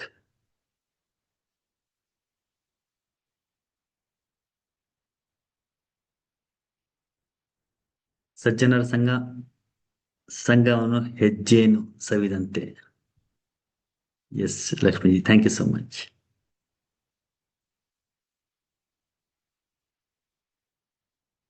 ಪೂರಕ ರೇಚಕ have equal time bond or varies? Depend ಆಗುತ್ತೆ ನೀವು ಯಾವ ತರ ಮಾಡ್ತಾ ಇದ್ದೀರಿ. ಓಕೆ, ಪೂರಕ ರೇಚಕ, ಪೂರಕ ರೇಚಕ, ಒಳಗಡೆ ತಗೊಳ್ಳೋದು ಪೂರಕ, ಹೊರಗಡೆ ಬಿಡೋದು ರೇಚಕ. ಮಧ್ಯದಲ್ಲಿ ಒಳಗಡೆ ನೀವು ಹೋಲ್ಡ್ ಮಾಡಿದ್ರೆ ಅದು ಅಂತರ ಕುಂಭಕ, ಹೊರಗಡೆ ಹೋಲ್ಡ್ ಮಾಡಿದ್ರೆ ಬಾಹ್ಯ ಕುಂಭಕ. ಬಟ್ ಇದನ್ನ ನೀವು ಕಲ್ತಿದ್ರೆ, ನೀವು ಹೇಗೆ ಕಲ್ತಿದ್ದೀರಿ ಹಾಗೆ ಮಾಡಿ. ನೀವು ಒಂದ್ ವೇಳೆ ಪ್ರಾಪರ್ ಆಗಿ ಕಲ್ತಿಲ್ಲ ಅಂದ್ರೆ ಯಾವ್ದಾದ್ರು ಒಂದು ಒಳ್ಳೆ ಯೋಗ ಟೀಚರ್ ಹತ್ರ ಕಲ್ತು ಅದಕ್ಕೆ ತಕ್ಕಂತೆ ಮಾಡಿ. ಸಾಮಾನ್ಯವಾಗಿ ನಾಡಿ ಶುದ್ಧಿ ನಾವು ಮಾಡುವಾಗ ಈಕ್ವಲ್ ಆಗಿ ಇರುತ್ತೆ. ಸಾಮಾನ್ಯವಾಗಿ ಉಸಿರನ್ನ ಒಳಗೆ ತಗೊಳ್ತೀವಿ, ನಿಧಾನವಾಗಿ ಉಸಿರನ್ನ ಹೊರಬಿಡ್ತೀವಿ, ಮತ್ತೆ ಉಸಿರನ್ನ ಒಳಗೆ ತಗೋತೀವಿ, ನಿಧಾನವಾಗಿ ಹೊರಬಿಡ್ತೀವಿ. ಸಹಜವಾಗಿ ಎಷ್ಟು ಬರುತ್ತೆ ಅಷ್ಟು ಮಾಡಿದ್ರೆ ಸಾಕು. ತುಂಬಾ ಅದನ್ನ ಕೌಂಟ್ ಇಟ್ಕೊಂಡು ಮಾಡೋ ಅವಶ್ಯಕತೆ ಇಲ್ಲ. ಸೊ ನಾರ್ಮಲ್ ಆಗಿ ಉಸಿರನ್ನ ಒಳಗೆ ತಗೋತಿರಲ್ಲ, ಇಲ್ಲಿ ತನಕ ಒಳಗೆ ತಗೊಳಕತ್ತೆ, ಅಲ್ಲಿ ತನಕ ಒಳಗೆ ತಗೊಳ್ಳಿ. ಓಕೆ, ಪೂರ್ತಿ ಒಳಗೆ ತಗೊಂಡಾದ್ಮೇಲೆ ಈ ಕಡೆ ನಿಧಾನವಾಗಿ ಹೊರಬಿಡಿ. ಎಲ್ಲಿ ತನಕ ಹೊರಗಡೆ ಬಿಡಕ್ಕಾಗತ್ತೆ ಅಲ್ಲಿ ತನಕ ಪೂರ್ತಿ ಹೊರಗೆ ಬಿಡಿ. ಮತ್ತೆ ಈ ಕಡೆ ನಿಧಾನವಾಗಿ ಒಳಗೆ ತಗೊಳ್ಳಿ. ಎಷ್ಟಾಗುತ್ತೆ ಅಷ್ಟು ಪೂರ್ತಿ ಒಳಗೆ ತಗೊಂಡು ಈ ಕಡೆ ನಿಧಾನವಾಗಿ ಹೊರಬಿಡ್ತಾವೆ. ಎಷ್ಟು ನಿಧಾನ ಮಾಡಕ್ಕಾಗತ್ತೆ ಅಷ್ಟು ನಿಧಾನ ಮಾಡಿ, ಎಷ್ಟು ಲಾಂಗ್ ಮಾಡಕ್ಕಾಗತ್ತೆ ಅಷ್ಟು ಲಾಂಗ್ ಮಾಡಿ. ಎಲ್ಲರ ಡ್ಯೂರೇಷನ್ ಬೇರೆ ಬೇರೆ ಇರುತ್ತೆ, ಎಲ್ರಿಗೂ ಒಂದೇ ತರ ಮಾಡಕ್ಕಾಗೋದಿಲ್ಲ. ನಾವು ಎಷ್ಟೋ ಸಲ ಕೌಂಟ್ ಮಾಡಿ ಏನೋ ಒಂದು ಪ್ರಾಣಾಯಾಮ ಮಾಡಿಸ್ತೀವಿ. ಜನರಲ್ ಆಗಿ ಮಾಡಿಸೋದು ಅಲ್ಲಿ ಸಾಮಾನ್ಯವಾಗಿ ನಾನು ಮಾಡಿಸೋದಾದ್ರೆ ನಾನು ಗೈಡ್ ಮಾಡಿರ್ತೀನಿ ಜನರಲ್ ಆಗಿ ನಾನು 4 ಕೌಂಟು 6 ಕೌಂಟು ಈ ತರ ಕೌಂಟ್ ಕೊಡ್ತಾ ಇದ್ದೀನಿ. ಬಟ್ ಈ ಕೌಂಟ್ ಎಲ್ರಿಗೂ ಈಕ್ವಲ್ ಆಗಿ ಇರೋದಿಲ್ಲ. ನಾನು 4 ಕೌಂಟ್ ಒಳಗಡೆ ತಗೋತೀನಿ, 6 ಕೌಂಟ್ ಹೊರಗಡೆ ಬಿಡ್ತೀನಿ ಅಂದ್ರೆ ಆ ನನ್ನ 4 ಕೌಂಟು ನಿಮ್ಗೆ 2 ಕೌಂಟ್ ಆಗ್ಬೋದು, ಅಥವಾ 4 ಕೌಂಟು ನಿಮ್ಗೆ 8 ಕೌಂಟ್ ಆಗ್ಬೋದು. ನಿಮ್ ಕೆಪಾಸಿಟಿ ಬೇರೆ ಇರ್ಬೋದು, ನನ್ನ ಕೆಪಾಸಿಟಿ ಬೇರೆ ಇರ್ಬೋದು. ಓಕೆ, ಸಹಜವಾಗಿ ಸಾಮಾನ್ಯವಾಗಿ ನಮ್ಮ ಉಸಿರಾಟ ಏನಿದೆ 1 ನಿಮಿಷದಲ್ಲಿ 16 ರಿಂದ 18 ಉಸಿರಾಟಗಳನ್ನು ಮಾಡ್ತೀವಿ. ಧ್ಯಾನ ಮಾಡುವಾಗ ಅದು 7 ರಿಂದ 8 ಉಸಿರಾಟ ಆಗುತ್ತೆ. ತುಂಬಾ ಆಳವಾದ ಧ್ಯಾನಕ್ಕೆ ಹೋದಾಗ 2 ಅಥವಾ 3 ಉಸಿರಾಟ ಇರುತ್ತೆ. ಅದು ಸಾಮಾನ್ಯ. ನನ್ನ ನ್ಯಾಚುರಲ್ ಉಸಿರಾಟನೇ 7-8 ಇದೆ. 1 ನಿಮಿಷದಲ್ಲಿ ನಾನು ಯಾವುದೇ ಸ್ಥಿತಿಲಿ ಇದ್ರೆ 7-8 ಇದೆ ನ್ಯಾಚುರಲ್. ನಾನು ಸ್ವಲ್ಪ ಕಣ್ಮುಚ್ಚಿ ರಿಲ್ಯಾಕ್ಸ್ ಆಗಿ ಕುತ್ಕೊಂಡ್ಬಿಟ್ರೆ 1 ನಿಮಿಷದಲ್ಲಿ 2 ಅಥವಾ 3 ಸತಿ ಮಾತ್ರ ಉಸಿರಾಡ್ತೀನಿ. And this is natural for my. ಆದ್ರೆ ಎಲ್ರಿಗೂ ಅದು ನ್ಯಾಚುರಲ್ ಆಗಿರತ್ತಾ? ಇಲ್ಲ. ಎಲ್ಲರ ಕೆಪಾಸಿಟಿ ಬೇರೆ ಬೇರೆ ಇರುತ್ತೆ. ಕೆಲವರು ಇನ್ನೂ ಡೀಪ್ ಹೋಗ್ತಾ ಇದ್ದಂಗೆ ಉಸಿರಾಟ ನಿಂತೋಗಿರೋ ತರ ಅನ್ಸುತ್ತೆ. ಮೇ ಬಿ 1 ಮಿನಿಟ್, 2 ಮಿನಿಟ್, 3 ಮಿನಿಟ್ಸ್ಗೆ ಒಂದು ಉಸಿರಾಟ ಆಗಿರುತ್ತೆ ಅವ್ರಿಗೆ. ಸಮಾಧಿ ಸ್ಥಿತಿಗೆ ಹೋಗ್ಬೇಕು, ರೈಟ್? ಸೊ ಬೇರೆ ಬೇರೆ ಕೆಪಾಸಿಟಿ ಬೇರೆ ಬೇರೆ ಇರುತ್ತೆ, ಬೇರೆಯವ್ರ ಸಾಧನೆ ಬೇರೆ ಬೇರೆ ಇರುತ್ತೆ. ಅದಕ್ಕೆ ತಕ್ಕಂತೆ ನೀವು ಮಾಡಿ, ಸಹಜವಾಗಿ ಇದಿಷ್ಟು ಮಾಡಿ. ಮಿಕ್ಕಿರೋದು ಅದರ ಅಡ್ವಾನ್ಸ್ ಲೆವೆಲ್ ನಾಡಿ ಶುದ್ಧಿಲಿ ಸಾಕಷ್ಟು ಬೇರೆ ಬೇರೆ ವೇರಿಯೇಷನ್ಸ್ ಇದೆ. ಅಂತರ್ಕುಂಭಕ, ಬಾಹ್ಯ ಕುಂಭಕ, ಕೌಂಟ್ ಜೊತೆಗೆ ಮಾಡೋದು. ಸೊ ಇವೆಲ್ಲ ನೀವು ಒಂದು ಪರಿಣಿತ ಯೋಗ ಟೀಚರ್ ಹತ್ರ ಕಲ್ತು ಮಾಡಿದ್ರೆ it is always best.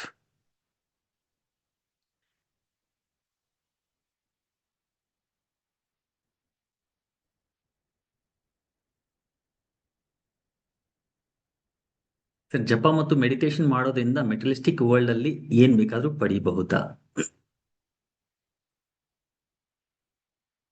Karthik, ಅರ್ಥ ಹೇಗ್ ಮಾಡ್ಕೋತೀವಿ ಅದರ ಮೇಲಿದೆ. ಸ್ವಲ್ಪ ಇದನ್ನು ಕೂಡ ಈ ವಿಷಯ ಟಚ್ ಮಾಡ್ಬಿಡ್ತೀನಿ, ಆಮೇಲೆ ಧ್ಯಾನ ಮಾಡೋಣ. ಐ ಥಿಂಕ್ ಇಲ್ಲ ತುಂಬಾ ಜನ ಮನೆಗೆ ಹೋಗ್ಬಿಡ್ತೀರಿ, ಊಟ ಟೈಮ್ ಆಯ್ತು ಅಂತ. ಓಕೆ, ಸೊ ಧ್ಯಾನ ಮಾಡೋಣ. ಇದೊಂದು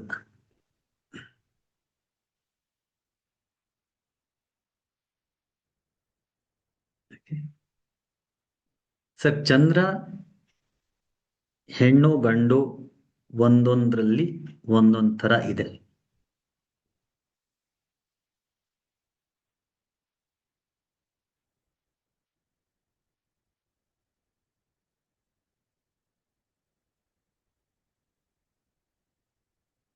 ಚಂದ್ರ ಹೆಣ್ಣು ಗಂಡು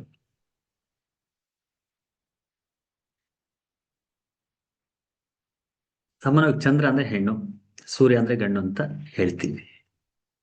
ಯಾಕಂದ್ರೆ ಚಂದ್ರ ಸಾಫ್ಟ್ ನೇಚರ್ ಯಾರಿಗೆ ಇರುತ್ತೆ? ಹೆಣ್ಮಕ್ಳಿಗಿರುತ್ತೆ ಸಾಮಾನ್ಯವಾಗಿ. ಸೂರ್ಯ ಅಂತಂದಾಗ ಹಾರ್ಡ್ ನೇಚರ್ ಯಾರಿಗಿರುತ್ತೆ? ಗಂಡಸರದು. ಅಗೇನ್ ಸಾಮಾನ್ಯವಾಗಿ ಇತ್ತೀಚೆಗೆ ಹೆಣ್ಮಕ್ಳು ತುಂಬಾ, ಹೆಣ್ಮಕ್ಳೇ ಸ್ಟ್ರಾಂಗ್ ಗುರು ಅಂತ ಇದೆ. ಸೊ ಹೆಣ್ಮಕ್ಳು ತುಂಬಾ ಸ್ಟ್ರಾಂಗ್ ಆಗಿರ್ತೀವಿ ಸೂರ್ಯನ್ ತರ. ಗಂಡಸರು ಕೆಲವು ತುಂಬಾ ಸಾಫ್ಟ್ ಆಗಿರ್ತೀವಿ ನಮ್ ತರ, ಸೊ ಚಂದ್ರನ್ ತರ. ಸೊ ಹಂಗಾಗಿ ಇವಾಗ ಉಲ್ಟಾ ಆಗಿರ್ಬೋದೇನು ಸರ್? ತಮಾಷೆಗೆ ಅಷ್ಟೇ. ಬಟ್ ಚಂದ್ರ ಸೂರ್ಯನ ಹೋಲಿಸ್ಬೇಕು ಅಂತಂದಾಗ feminine nature is Chandra, masculine nature is Surya. ಜಪ ಮಾಡೋದ್ರಿಂದ, ಮೆಡಿಟೇಷನ್ ಮಾಡೋದ್ರಿಂದ ಈ ಹೊರ ಜಗತ್ನಲ್ಲಿ ನಾವು ಏನಾದ್ರೂ ಮ್ಯಾನಿಫೆಸ್ಟ್ ಮಾಡಬಹುದಾ, ಮೆಟಲಿಸ್ಟಿಕ್ ಮ್ಯಾನಿಫೆಸ್ಟೇಷನ್ ಮಾಡಬಹುದಾ ಅಂತ ಕೇಳ್ತಾ ಇದ್ದಾರೆ. ಖಂಡಿತ ಮಾಡ್ಬೋದು. ಏನು ಉದ್ದೇಶ ತಗೊಂಡು ನೀವು ಮಾಡ್ತಾ ಇದ್ದೀರಿ ಆ ಉದ್ದೇಶ ನೆರವೇರುತ್ತೆ. ಮೆಡಿಟೇಷನ್ ಆಗ್ಲಿ, ಮಂತ್ರ ಜಪ ಆಗ್ಲಿ, ಒಂದು ಸಂಕಲ್ಪದ ಜೊತೆಗೆ ಮಾಡ್ತೀವಿ.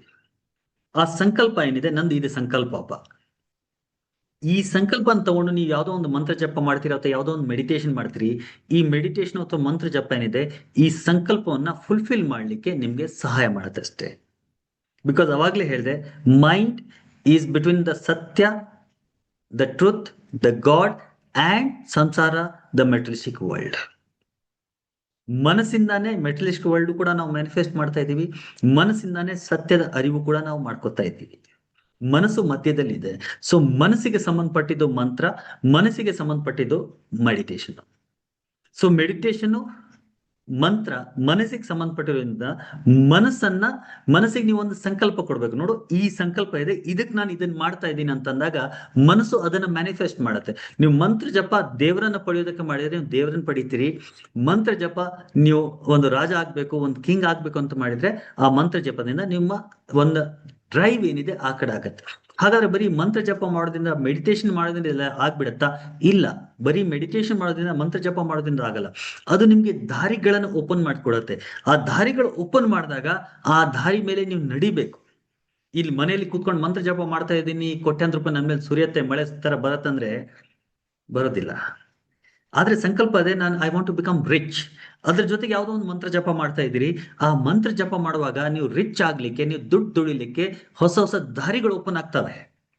ನಿಮ್ಗೊಂದು ಬಿಸ್ನೆಸ್ ಅಪರ್ಚುನಿಟಿ ಬರ್ಬೋದು, ರೈಟ್. ನಿಮ್ಗೆ ಯಾವುದೋ ಒಂದು ದುಡ್ಡು ಬರೋ ತರ ಏನೋ ಒಂದು ವ್ಯವಸ್ಥೆ ಆಗೋ ತರ ನಿಮ್ಗೆ ಸಿಚುವೇಶನ್ ಕ್ರಿಯೇಟ್ ಆಗ್ಬೋದು. ಆ ಸಿಚುವೇಶನ್ ಕ್ರಿಯೇಟ್ ಆದಾಗ, ಆ ದಾರಿ ಸಿಕ್ಕಿದಾಗ ಆ ದಾರಿ ಮೇಲೆ ನೀವು ನಡಿಬೇಕು, ಆ ಕೆಲಸ ನೀವು ಮಾಡಬೇಕು. ಯಾವಾಗ ಆ ಕೆಲಸ ನೀವು ಮಾಡ್ತೀರಿ ಅವಾಗ ಅಲ್ಲಿಂದ ನಿಮ್ಗೆ ಇಂಪ್ರೂವ್ಮೆಂಟ್ ಆಗತ್ತೆ. ಸೊ ಮಂತ್ರ ಜಪ ಆಗ್ಲಿ, ಮೆಡಿಟೇಷನ್ ಆಗ್ಲಿ, ಅಥವಾ ಬೇರೆ ಏನೇ ಆಗ್ಲಿ, ಅದನ್ನ ನೀವು ಆ ಆ ಉದ್ದೇಶ ತಗೊಂಡು, ಏನು ಉದ್ದೇಶ ತಗೊಂಡು ಮಾಡ್ತೀರಿ ಆ ಉದ್ದೇಶದ ಕಡೆ ಅದು ನಿಮ್ಗೆ ಡ್ರೈವ್ ಮಾಡುತ್ತೆ, ಪುಷ್ ಮಾಡುತ್ತೆ.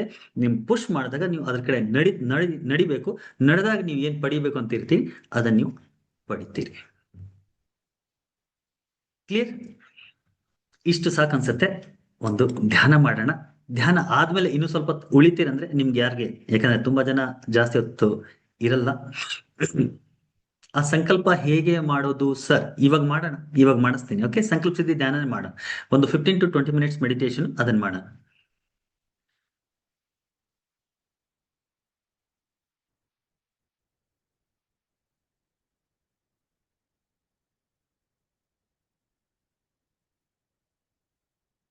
$13 ಲಕ್ಷ ಸಾಲ ಐತೆ, ಮ್ಯಾನಿಫೆಸ್ಟೇಷನ್ ಮಾಡೋದ್ರಿಂದ ಖಂಡಿತ ಹೆಲ್ಪ್ ಆಗತ್ತೆ ರೀ, ಖಂಡಿತ ಹೆಲ್ಪ್ ಆಗುತ್ತೆ.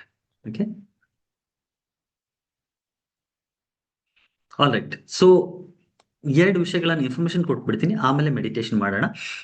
ಮೊದಲನೇದು, ನಿಮ್ಮಲ್ಲಿ ಕೆಲವರು ಪ್ರಶ್ನೆ ಕೇಳ್ತಾ ಇದ್ದಾರೆ, ನನಗೆ ಈ ತರ ಸಾಲ ಇದೆ ಅಥವಾ ಈ ತರ ತೊಂದರೆ ಇದೆ. ಯಾವುದೇ ರೀತಿ ತೊಂದರೆ ಇದ್ರೂ ಕೂಡ ನೀವೇನಾದ್ರೂ ಸಾಧನೆ ಮಾಡ್ತಾ ಇದ್ರಿ, ಅದನ್ನ ಮಾಡಿ. ಜೊತೆಗೆ ನನ್ನ ಕಡೆಯಿಂದ ಏನಾದ್ರು ಹೆಲ್ಪ್ ಬೇಕು ಅಂತಿದ್ರೆ, ನಿಮ್ಗೆಲ್ರಿಗೂ ಗೊತ್ತಿದೆ ನಾನು ಹಿಪ್ನೋಥೆರಪಿ ಮಾಡ್ತೀನಿ. Hypnotherapy, past life regression, NLP training, reiki healing, ಈ ತರದ ಕೆಲವೊಂದು ವಿಷಯಗಳನ್ನ ನಾನು ತಿಳ್ಕೊಂಡಿದ್ದೀನಿ. ಇದ್ರ ಮೇಲೆ ನಾನು ವರ್ಕ್ ಮಾಡೋದು. ಸೊ ಹಾಗಾಗಿ ನಿಮ್ಗೇನಾದ್ರೂ ವ್ಯಕ್ತಿಗತವಾಗಿ ಪ್ರಾಬ್ಲಮ್ ಇದೆ ಅಂದ್ರೆ ನನ್ನ ಕಾಂಟ್ಯಾಕ್ಟ್ ಮಾಡಿ. ಸೊ ನಮ್ಮ ಪ್ರಾಸೆಸ್ ಹೇಗಿರುತ್ತೆ ಅಂದ್ರೆ, ಫಸ್ಟ್ ಕೌನ್ಸಿಲಿಂಗ್ ಕನ್ಸಲ್ಟೇಷನ್ ಮಾಡಿ ನಿಮ್ ಪ್ರಾಬ್ಲಮ್ ಏನಿದೆ ಅಂತ ಅರ್ಥ ಮಾಡ್ಕೊಂಡು, ನಿಮ್ ಬ್ಯಾಕ್ಗ್ರೌಂಡ್ ಅರ್ಥ ಮಾಡ್ಕೊಂಡು, ನಿಮ್ಮ ಬಾಲ್ಯದ ಬಗ್ಗೆ ಕೆಲವೊಂದು ವಿಷಯಗಳನ್ನ ತಿಳ್ಕೊಂಡು, ಈ ಥೆರಪಿ ನಿಮ್ಗೆ ಯಾವ ತರ ಹೆಲ್ಪ್ ಆಗುತ್ತೆ, ನೀವೇನ್ ಮಾಡ್ಬೇಕಾಗತ್ತೆ ಅದೆಲ್ಲ ಗೈಡ್ ಮಾಡ್ತೀನಿ.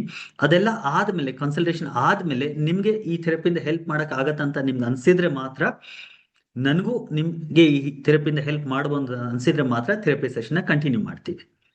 ಓಕೆ, ಯಾಕಂದ್ರೆ ಎಲ್ಲಾ ವಿಷಯಗಳನ್ನ ಈ ಥೆರಪಿಯಿಂದ ಹೆಲ್ಪ್ ಮಾಡಕ್ ಆಗೋದಿಲ್ಲ. ಅದ್ರ ಜೊತೆಗೆ ಎಲ್ರಿಗೂ ಹೆಲ್ಪ್ ಮಾಡಕ್ಕಾಗಲ್ಲ. ಎಲ್ರಿಗೂ ಯಾಕೆ ಹೆಲ್ಪ್ ಮಾಡಕ್ಕಾಗಲ್ಲ ಅಂದ್ರೆ, ತುಂಬಾ ನಿರೀಕ್ಷೆ ಇಟ್ಕೊಂಡ್ಬಿಟ್ಟಿರ್ತೀರಿ, ನಾವು ಹೇಳೋ ತರ ಮಾಡೋದಿಲ್ಲ, ನಾನು ಏನು ಮಾಡಕ್ಕಾಗಲ್ಲ. ನಾನು ಎಷ್ಟೋ ಜನರಿಗೆ ಒಂದು ಸಿಂಪಲ್ ಟೆಕ್ನಿಕ್ ಹೇಳ್ಕೊಡ್ತೀನಿ. ಕೆಲವೊಂದು ಬರ್ದು ಮಾಡುವಂತ ಪ್ರಾಕ್ಟೀಸ್ ಮಾಡುವಂತದ್ದು ಇರುತ್ತೆ. ಕೆಲವರು ಅದನ್ನ ಮಾಡಕ್ಕೆ ಏನೋ ಒಂಥರ ಮೈಗಳ್ತನ, ಅಯ್ಯೋ ಸರ್ ಬರ್ದಲ್ಲ, ನಂಗೆ ಎಲ್ಲ ಯೋಚನೆ ಮಾಡಿದೀನಿ, ಮೈಂಡಲ್ಲಿ ಇಟ್ಕೊಂಡ್ರೆ ಕೆಲಸ ಆಗಲ್ಲ. ಎಷ್ಟೋ ಸಲ ಬರ್ದ್ ಮಾಡಿ ಅಂದ್ರೆ ಮಾಡ್ಬೇಕು. When are taking mentorship from somebody, you have to follow his instructions. Okay, ಯಾಕಂದ್ರೆ ಈ ವಿಷಯದಲ್ಲಿ ನಾವು ಸಾಕಷ್ಟು ತಿಳ್ಕೊಂಡಿರ್ತೀವಿ, ಓದಿರ್ತೀವಿ, ಎಕ್ಸ್ಪೀರಿಯನ್ಸು ಮಾಡಿರ್ತೀವಿ. ಹಂಗಾಗಿ ಎಕ್ಸ್ಪೀರಿಯನ್ಸ್ ಬೇಸ್ ಮೇಲೆ ನಾವು ಹೇಳ್ತೀವಿ ಈ ತರ ಮಾಡಿದಾಗ ನಿಮ್ಗೆ ಈ ತರ ರಿಸಲ್ಟ್ ಬರುತ್ತೆ. ಯು ಹ್ಯಾವ್ ಟು ಏನೋ ನಂಬಿ ಅದನ್ನು ಮಾಡಬೇಕು. ಮಾಡದೇ ಇದ್ದಾಗಲೂ ಕೂಡ ನಾವು ಏನು ಹೆಲ್ಪ್ ಮಾಡಕ್ ಆಗೋದಿಲ್ಲ. ಸೊ ಹಂಗಾಗಿ ಫಸ್ಟ್ ಕನ್ಸಲ್ಟೇಷನ್ ಮಾಡೋಣ. ಕನ್ಸಲ್ಟೇಷನ್ ಮಾಡಿ ಆದ್ಮೇಲೆ ಈ ಥೆರಪಿಯಿಂದ ನಿಮ್ಗೆ ಹೆಲ್ಪ್ ಮಾಡಕ್ ಆಗತ್ತೆ ಅಂದ್ರೆ ಥೆರಪಿ ಸೆಷನ್ ಕಂಟಿನ್ಯೂ ಮಾಡೋಣ. ಆ ವಿಷಯದಲ್ಲಿ ಕೂಡ ನೀವು ನನಗೆ ವಾಟ್ಸಪ್ ಮಾಡಿ, ನನ್ನ ನಂಬರ್ ಕೊಡ್ತೀನಿ ನಾನು ನಿಮಗೆ. ಆ ನಂಬರ್ ನೀವು ವಾಟ್ಸಪ್ ಮಾಡಿದ್ರೆ ಮುಂದಿನ ವಿಷಯಗಳನ್ನು ಫೋನಲ್ಲಿ ಮಾತಾಡ್ಕೊಂಡು ಆಮೇಲೆ ಯಾವ ತರ ಏನ್ ಮಾಡ್ಬೇಕು ಒಂದು ಅಪಾಯಿಂಟ್ಮೆಂಟ್ ಫಿಕ್ಸ್ ಮಾಡಿ ಮೀಟ್ ಮಾಡಿ. ಕ್ಲಿಯರ್? ಸೊ ಇದು ನಿಮ್ಗೆ ಏನಾದ್ರು ಪ್ರಾಬ್ಲಮ್ ಇದೆ, ನನ್ನ ಕಡೆಯಿಂದ ಏನಾದ್ರು ಗೈಡೆನ್ಸ್ ಬೇಕು ಅಂತಂದಾಗ ಈ ತರ ನಾವು ಮಾಡೋಣ. ಎರಡನೇದು, ಮುಂದಿನ ತಿಂಗಳಲ್ಲಿ ಫಸ್ಟ್ ವೀಕ್ 6ನೇ ತಾರೀಕಿಂದ ಮೋಸ್ಟ್ಲಿ ನಾವು ಪಾಸ್ಟ್ ಲೈಫ್ ರಿಗ್ರೆಷನ್ ಥೆರಪಿಯ ಟ್ರೈನಿಂಗ್ ಕೋರ್ಸ್ ನ ಶುರು ಮಾಡ್ತಾ ಇದ್ದೀವಿ. ಅದರ ಸಂಬಂಧಪಟ್ಟಂಗೆ ನಿನ್ನೆ ಒಂದು ಕ್ಲಾಸ್ ಇತ್ತು, ಲಾಸ್ಟ್ ಸ್ಯಾಟರ್ಡೆ ಒಂದು ವೆಬಿನಾರ್ ಇತ್ತು. ಸೊ ಆ ವೆಬಿನಾರ್ ಅಲ್ಲೂ ಕೂಡ ಆ ಪಾಸ್ಟ್ ಲೈಫ್ ರಿಗ್ರೆಷನ್ ಥೆರಪಿ ಅಂದ್ರೆ ಯಾವ ತರ ಏನು ಅದ್ರ ಬಗ್ಗೆ ಎಲ್ಲ ಮಾತಾಡಿದ್ದೀನಿ. ನಿಮ್ಮಲ್ಲಿ ಯಾರಿಗಾದ್ರೂ ಪಾಸ್ಟ್ ಲೈಫ್ ರಿಗ್ರೆಷನ್ ಥೆರಪಿ ಕಲಿಬೇಕು ಅಂತ ಆಸಕ್ತಿ ಇದೆ ಅಂದ್ರೂ ಕೂಡ ನೀವು ಲಾಸ್ಟ್ ವೆಬಿನಾರ್ ಅಟೆಂಡ್ ಮಾಡಿದ್ರೆ ವೆಲ್ ಅಂಡ್ ಗುಡ್, ಮಾಡಿಲ್ಲ ಅಂದ್ರೆ ಅದರ ರೆಕಾರ್ಡಿಂಗ್ ಕಂಪ್ಲೀಟ್ ಆಗಿ ಯೂಟ್ಯೂಬ್ ಅಲ್ಲಿ ಇದೆ, ಅದನ್ನ ನೀವು ನೋಡ್ಬೋದು. ನಿಮ್ಗೆ ಏನಾದ್ರು ಆಸಕ್ತಿ ಇದೆ ಕಲಿಯೋದಂದ್ರೆ ನೀವು ಕೂಡ ನನಗೆ ವಾಟ್ಸಪ್ ಅಲ್ಲಿ ಮೆಸೇಜ್ ಮಾಡಿ, sir I want to learn this ಅಂತ. ನಾನು ಡೀಟೇಲ್ಸ್ ಕಳಿಸ್ತೀನಿ, ಆ ವೆಬಿನಾರ್ದು ಲಿಂಕ್ ಕೂಡ ಕಳಿಸ್ತೀನಿ. ಅದನ್ನ ನೋಡಿ ಆದ್ಮೇಲೆ ನೀವು ಕಲಿಬೇಕು ಅಂತ ಅನ್ಸಿದ್ರೆ ಅದಕ್ಕೂ ಕೂಡ ನೀವು ರಿಜಿಸ್ಟರ್ ಮಾಡ್ಬೋದು. ಸೊ ಈ 2 ವಿಷಯಗಳು, ನಿಮಗೆ ಪರ್ಸನಲ್ ಪ್ರಾಬ್ಲಮ್ ಇದೆ ಅಂದ್ರೂ ಕೂಡ, ಅದಕ್ಕೆ ಹೀಲಿಂಗ್ ಬೇಕು ಅಂದ್ರೂ ಕೂಡ ನನಗೆ ವಾಟ್ಸಪ್ ಮಾಡಿ. ನಾನು ಫೋನಲ್ಲಿ ಮಾತ್ರ ಫಸ್ಟ್ ಮಾತಾಡ್ತೀನಿ, ಆಮೇಲೆ ಮುಂದೆ ವರ್ಸೋಣ. ನೀವೇನಾದ್ರು ಕಲಿಬೇಕು ಈ ಥೆರಪಿ ಅಂದ್ರೂ ಕೂಡ ನೀವು ನನಗೆ ವಾಟ್ಸಪ್ ಮಾಡಿ. ನನ್ನ ವಾಟ್ಸಪ್ ನಂಬರ್ ಇಲ್ಲಿ ಡಿಸ್ಪ್ಲೇ ಮಾಡ್ಬಿಡ್ತೀನಿ ಅನ್ಸುತ್ತೆ, ನೀವು ಇದರ ಸ್ಕ್ರೀನ್ ಶಾಟ್ ತಗೊಂಡ್ಬಿಡಿ and then we will do the meditation.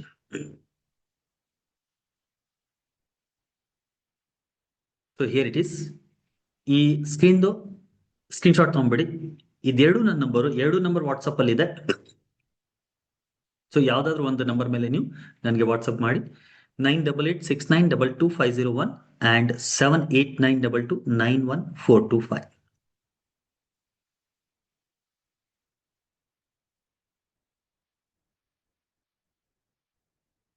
So just take a screenshot ಅಥವಾ ಒಂದು ಫೋಟೋ ತಗೊಂಡ್ಬಿಡಿ.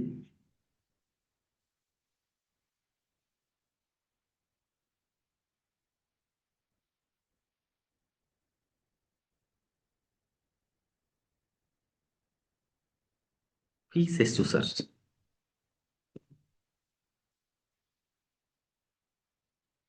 ಈ ನಂಬರ್ ವಾಟ್ಸಪ್ ಮಾಡಿ, ನಾಳೆ ನಾಡ್ದೆ ಮಾತಾಡೋಣ ಫೋನಲ್ಲಿ ಫಸ್ಟು. ಫೋನಲ್ಲಿ ಮಾತಾಡಿದ್ಮೇಲೆ ಮುಂದಕ್ಕೆ ಬರ್ಸೋಣ. ಓಕೆ, ಕನ್ಸಲ್ಟೇಷನ್ ಫೀಸು ₹500 ಇರುತ್ತೆ ನಂದು. ಅದಾದ್ಮೇಲೆ ಮುಂದೆ ನಿಮ್ಗೆ ಯಾವ ತರ ಥೆರಪಿ ಬೇಕಾಗುತ್ತೆ, ಎಷ್ಟು ಸೆಷನ್ಸ್ ಬೇಕಾದ ಅದಕ್ಕೆ ತಕ್ಕಂತೆ ಚಾರ್ಜಸ್ ಇರುತ್ತೆ. ಬಟ್ ಕನ್ಸಲ್ಟೇಷನ್ ಫೀಸ್ ಬಂದು ₹500 ಇದೆ. ಸೊ ಜಸ್ಟ್ ಟೇಕ್ ಅನ್ ಅಪಾಯಿಂಟ್ಮೆಂಟ್, ನಾನು ಅಪಾಯಿಂಟ್ಮೆಂಟ್ ತಗೊಂಡು ಬನ್ನಿ, ಕನ್ಸಲ್ಟೇಷನ್ ಮಾಡೋಣ, ಆಮೇಲೆ ಮುಂದಕ್ಕೆ ಬರ್ಸೋಣ. ಕ್ಲಿಯರ್? All right. ಸೊ ಇವಾಗ ಮೆಡಿಟೇಷನ್ ಮಾಡೋಣ. ಒಂದು 15 to 20 ಮಿನಿಟ್ಸ್ ಮೆಡಿಟೇಷನ್, ಸಂಕಲ್ಪ ಸಿದ್ಧಿ ಧ್ಯಾನನೇ ಮಾಡೋಣ. ನನ್ನ ಇನ್ಸ್ಟ್ರಕ್ಷನ್ಗಳನ್ನು ನೀವು follow ಮಾಡ್ಬೇಕಷ್ಟೇ. Clear? So ready? If you're ready, just type ready in the chat box so that we can start. ಯಾವುದೇ ರೀತಿ ಬ್ರೇಕ್ ತಗೋತಾ ಇಲ್ಲ. ಸೊ ಯಾರಿಗಾದ್ರೂ ಅರ್ಜೆಂಟ್ ಇದೆ, ನಂಬರ್ 1 ಹೋಗಿ ಬೇಗ ಬಂದ್ಬಿಡಿ. We are starting. ಯಾರೇ ರೆಡಿ ಆಗಿದ್ದೀರಿ ಜಸ್ಟ್ ರೆಡಿ ಅಂತ ಚಾಟ್ ಬಾಕ್ಸ್ ಅಲ್ಲಿ ಟೈಪ್ ಮಾಡಿ ಹಾಕಿ, will start.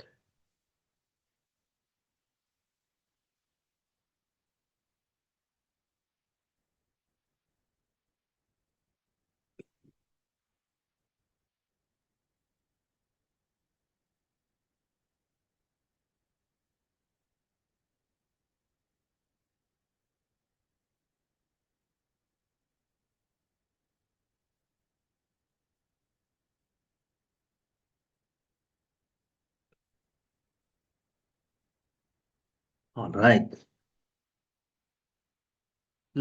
So let's start. ಒಂದು 20 ಮಿನಿಟ್ಸ್ ಇದು ಮೆಡಿಟೇಷನ್ ಇರುತ್ತೆ. ಸೊ ನಿಮ್ಗೆ ಏನೇ ಸಂಕಲ್ಪ ಇದ್ರೂ ಕೂಡ ಆ ಸಂಕಲ್ಪಗಳನ್ನ ಫುಲ್ಫಿಲ್ ಮಾಡಲಿಕ್ಕೆ ಇದು ಒಂದು ರೀತಿ ನಿಮ್ಗೆ ಹೆಲ್ಪ್ ಮಾಡುತ್ತೆ.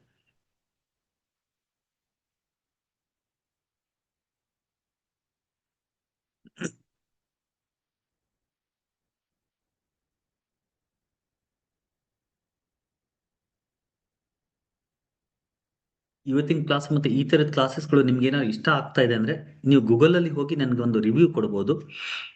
ಸೊ ಗೂಗಲ್ ಅಲ್ಲಿ ಬುದ್ಧತ್ವ ಹೀಲಿಂಗ್ ಫೌಂಡೇಶನ್ ಅಂತ ಟೈಪ್ ಮಾಡಿದ್ರೆ, ಬುದ್ಧತ್ವ ಹೀಲಿಂಗ್ ಫೌಂಡೇಶನ್ ಬೆಂಗಳೂರು ಅಂತ ಟೈಪ್ ಮಾಡಿದ್ರೆ ನಮ್ಮ ಪೇಜ್ ಓಪನ್ ಆಗುತ್ತೆ. ಆ ಪೇಜ್ ಅಲ್ಲಿ ಬೇಕಾದ್ರೆ ನಿಮ್ಮ ರಿವ್ಯೂಸ್ ಗಳನ್ನ ನೀವು ಕೊಟ್ರೆ ನಮ್ಗೆ ಒಂದಿಲ್ಲ ಒಂದ್ ರೀತಿಯಲ್ಲಿ ಹೆಲ್ಪ್ ಮಾಡುತ್ತೆ. All right. ಸೊ ನಿಮ್ಮಲ್ಲಿ ಯಾರಾದ್ರೂ ಇನ್ನೂ ನನ್ನ ಯೂಟ್ಯೂಬ್ ಚಾನಲ್ ಸಬ್ಸ್ಕ್ರೈಬ್ ಮಾಡಿಲ್ಲ ಅಂದ್ರೆ ಬುದ್ಧತ್ವ ಕನ್ನಡ ಅಂತ ಹೆಸರಲ್ಲಿ ನನ್ನ ಯೂಟ್ಯೂಬ್ ಚಾನಲ್ ಇದೆ. ದಯವಿಟ್ಟು ಯೂಟ್ಯೂಬ್ ಅಲ್ಲಿ ಅದನ್ನು ಕೂಡ ಸಬ್ಸ್ಕ್ರೈಬ್ ಮಾಡಿ. ಈ ತರದ ನಾನು ಕ್ಲಾಸಸ್ ಏನ್ ಮಾಡ್ತೀನಿ ಅದರ ಪೂರ್ತಿ ರೆಕಾರ್ಡಿಂಗ್ ಯೂಟ್ಯೂಬ್ ಅಲ್ಲಿ ಹಾಕಿರ್ತೀನಿ. ಸೊ ನಿಮ್ಗೆ ಮತ್ತೆ ಅವಕಾಶ ಇದ್ದಾಗ ಅದನ್ನೆಲ್ಲ ನೀವು ಓಪನ್ ಮಾಡಿ ನೋಡಬಹುದು. ಪ್ಲಸ್ ಬೇರೆ ಕೂಡ ನೀವು ಫಾರ್ವರ್ಡ್ ಮಾಡಬಹುದು. ರೈಟ್? ಇನ್ಸ್ಟಾಗ್ರಾಮ್ ಅಲ್ಲಿ, ಫೇಸ್ಬುಕ್ ಅಲ್ಲಿ ಕೂಡ ನಮ್ಮ ಪೇಜ್ ಇದೆ. ಇನ್ಸ್ಟಾಗ್ರಾಮ್ ಅಲ್ಲಿ ಬುದ್ಧತ್ವ _ ಅಂತ ಪೇಜ್ ಇದೆ, ಅಲ್ಲಿ ನೀವು ಫಾಲೋ ಮಾಡಬಹುದು. ಫೇಸ್ಬುಕ್ ಅಲ್ಲಿ ಕೂಡ ಬುದ್ಧತ್ವ ಅಂತ ಪೇಜ್ ಇದೆ, ಅದನ್ನು ಕೂಡ ನೀವು ಅಲ್ಲಿ ನಮಗೆ ಫಾಲೋ ಮಾಡಬಹುದು. ನನ್ನ ಪರ್ಸನಲ್ ಪ್ರೊಫೈಲ್ ಬಂದು ವಿಮಲ್ ಜೈನ್ ಹೆಸರಲ್ಲಿ ಇದೆ ಫೇಸ್ಬುಕ್ ಅಲ್ಲಿ, ಅಂಡ್ ಬುದ್ಧತ್ವ ಹೆಸರಲ್ಲಿ ಪೇಜ್ ಇದೆ. ಇನ್ಸ್ಟಾಗ್ರಾಮ್ ಅಲ್ಲಿ ಬುದ್ಧತ್ವ _ ಹೆಸರಲ್ಲಿ ಪೇಜ್ ಇದೆ, ಅಂಡ್ ಯೂಟ್ಯೂಬ್ ಅಲ್ಲಿ ಬುದ್ಧತ್ವ ಕನ್ನಡ ಅಂತ ಚಾನೆಲ್ ಇದೆ. ಹಿಂದಿ ಭಾಷೆ ಯಾರಾದ್ರೂ ಆಗಿದ್ರೆ ಬುದ್ಧತ್ವ ಹಿಂದಿ ಅಂತ ಇನ್ನೊಂದು ಸಪರೇಟ್ ಚಾನೆಲ್ ಇದೆ. All right. So let start meditation. ಇವಾಗ ಆರಾಮ್ಸೆ ಕುತ್ಕೊಳ್ಳೋಣ. ಈ ಮುದ್ರೆ ಅಡಾಪ್ಟ್ ಮಾಡಿ, ಚಿನ್ನ ಮುದ್ರಾ ಅಂತ ಹೇಳ್ತೀವಿ. Simple touch your thumb and index finger tips. Remaining 3 fingers straight. ಹಸ್ತಗಳು ಮೇಲ್ಮುಖಾಗಿರ್ಲಿ, ಕೈಗಳ ನಿಮ್ಮ ತೊಡೆಗಳ ಮೇಲೆ ಇಟ್ಬಿಡಿ. Keep your palms on your thighs.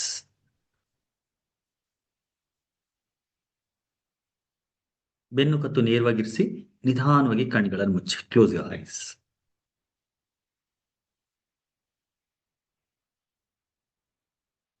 ಕಣ್ಗಳನ್ನು ಮುಚ್ಚಿ ಮನಸ್ಸಿನ ಕಣ್ಣುಗಳಿಂದ ಒಂದ್ಸತೆ ಸಂಪೂರ್ಣ ದೇಹವನ್ನ ನೋಡ್ಕೊಳ್ಳಿ. ದೇಹದ ಯಾವುದೇ ಭಾಗದಲ್ಲಿ ಯಾವುದೇ ರೀತಿಯ ಬಿಗಿತನ, ಅಡೆತಡೆ ಏನಾದ್ರೂ ಇದ್ರೆ ಅದನ್ನ ಸರಿ ಮಾಡ್ಕೊಳ್ಳಿ. Make A body very very comfortable.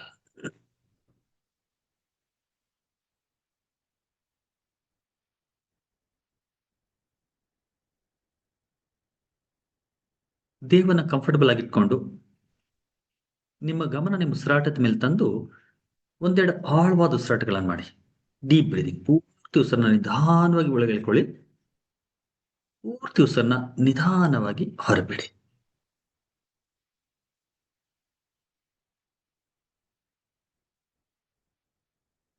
ಪ್ರತಿಯೊಂದು ಉಸಿರಾಟದಲ್ಲಿ ದೇಹ ರಿಲ್ಯಾಕ್ಸ್ ಆಗ್ತಾ ಇದೆ, ಮನಸ್ಸು ರಿಲ್ಯಾಕ್ಸ್ ಆಗ್ತಾ ಇದೆ ಅಂತ ಫೀಲ್ ಮಾಡ್ಕೊಳ್ಳಿ.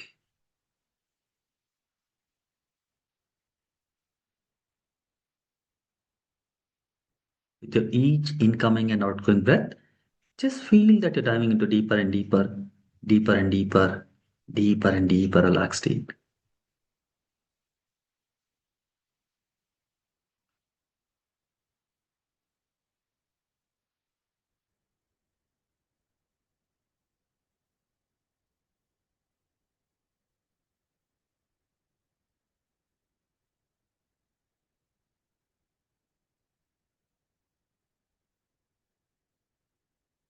ಪ್ರತಿಯೊಂದು ಸ್ಥಳದಲ್ಲಿ ದೇಹ ಮನಸ್ಸು ರಿಲ್ಯಾಕ್ಸ್ ಆಗ್ತಾ ಇದೆ, ನೀವು ಆಳವಾದ ವಿಶ್ರಾಂತಿಗೆ ಜಾರ್ತಾ ಇದ್ದೀರಿ ಅಂತ ಭಾವಿಸ್ಕೊಳ್ತಾ, ಈಗ ನಿಮ್ಮ ಇಷ್ಟ ದೇವರಿಗೆ ನೆನೆಸ್ಕೊಳ್ತಾ, ನಿಮ್ಮ ಇಷ್ಟ ದೇವರು ಅಥವಾ ಮನೆ ದೇವರು ಅವ್ರನ್ನ ನೆನೆಸ್ಕೊಳ್ಳಿ. ಮನಸ್ಸಿನ ಒಳಗಡೆ ಅವರ ಭಾವಚಿತ್ರವನ್ನ ಇಮ್ಯಾಜಿನ್ ಮಾಡ್ತಾ ಕಲ್ಪಿಸ್ಕೊಳ್ತಾ ಮನಸಾರೆ ಅವ್ರಿಗೆ ವಂದನೆಗಳನ್ನು ಮಾಡಿ. ಓ ದೇವ್ರೆ, ಪ್ಲೀಸ್ ಬ್ಲೆಸ್ ಮೀ, ನಿನಗೆ ವಂದನೆಗಳು, ನಮಸ್ಕಾರಗಳು. ಸುಮ್ಮನೆ ಮನಸ್ಸಿನ ಒಳಗಡೆ ಹೇಳಿಕೊಳ್ಳಿ.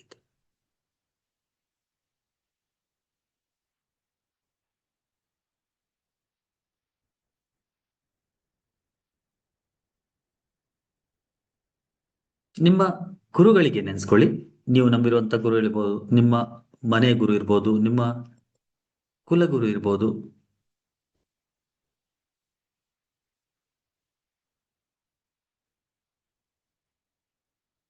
ಅವ್ರನ್ನ ನೆನೆಸ್ಕೊಳ್ತಾ ಅವ್ರಿಗೂ ಕೂಡ ವಂದನೆಗಳನ್ನು ಮಾಡಿ. ಓ ನನ್ನ ಪ್ರೀತಿಯ ಗುರುಗಳೇ, ನಿಮ್ಗೆ ವಂದನೆಗಳು. ನಿಮ್ಮ ತಂದೆ ತಾಯಿಯವ್ರನ್ನ ನೆನೆಸ್ಕೊಳ್ಳಿ. ತಂದೆ ತಾಯಿ ಈ ಸಮಯದಲ್ಲಿ ದೇಹದಲ್ಲಿ ಇರ್ಬೋದು ಅಥವಾ ಕೆಲವರಿಗೆ ದೇಹ ತ್ಯಜಿಸಿರ್ಬೋದು. ಅವ್ರ ದೇಹದಲ್ಲಿ ಇದ್ದಾಗ ಹೇಗಿದ್ರು ಹಾಗೆ ಅವ್ರನ್ನ ನಿಮ್ಮ ಮನಸ್ಸಿನ ಒಳಗಡೆ ಆ ಒಂದು ಕವಿಯನ್ನ, ಅವರ ಚಿತ್ರವನ್ನ ಮೂಡಿಸ್ತಾ, ಓ ನನ್ನ ಪ್ರೀತಿಯ ತಂದೆ ತಾಯಿಗಳೇ,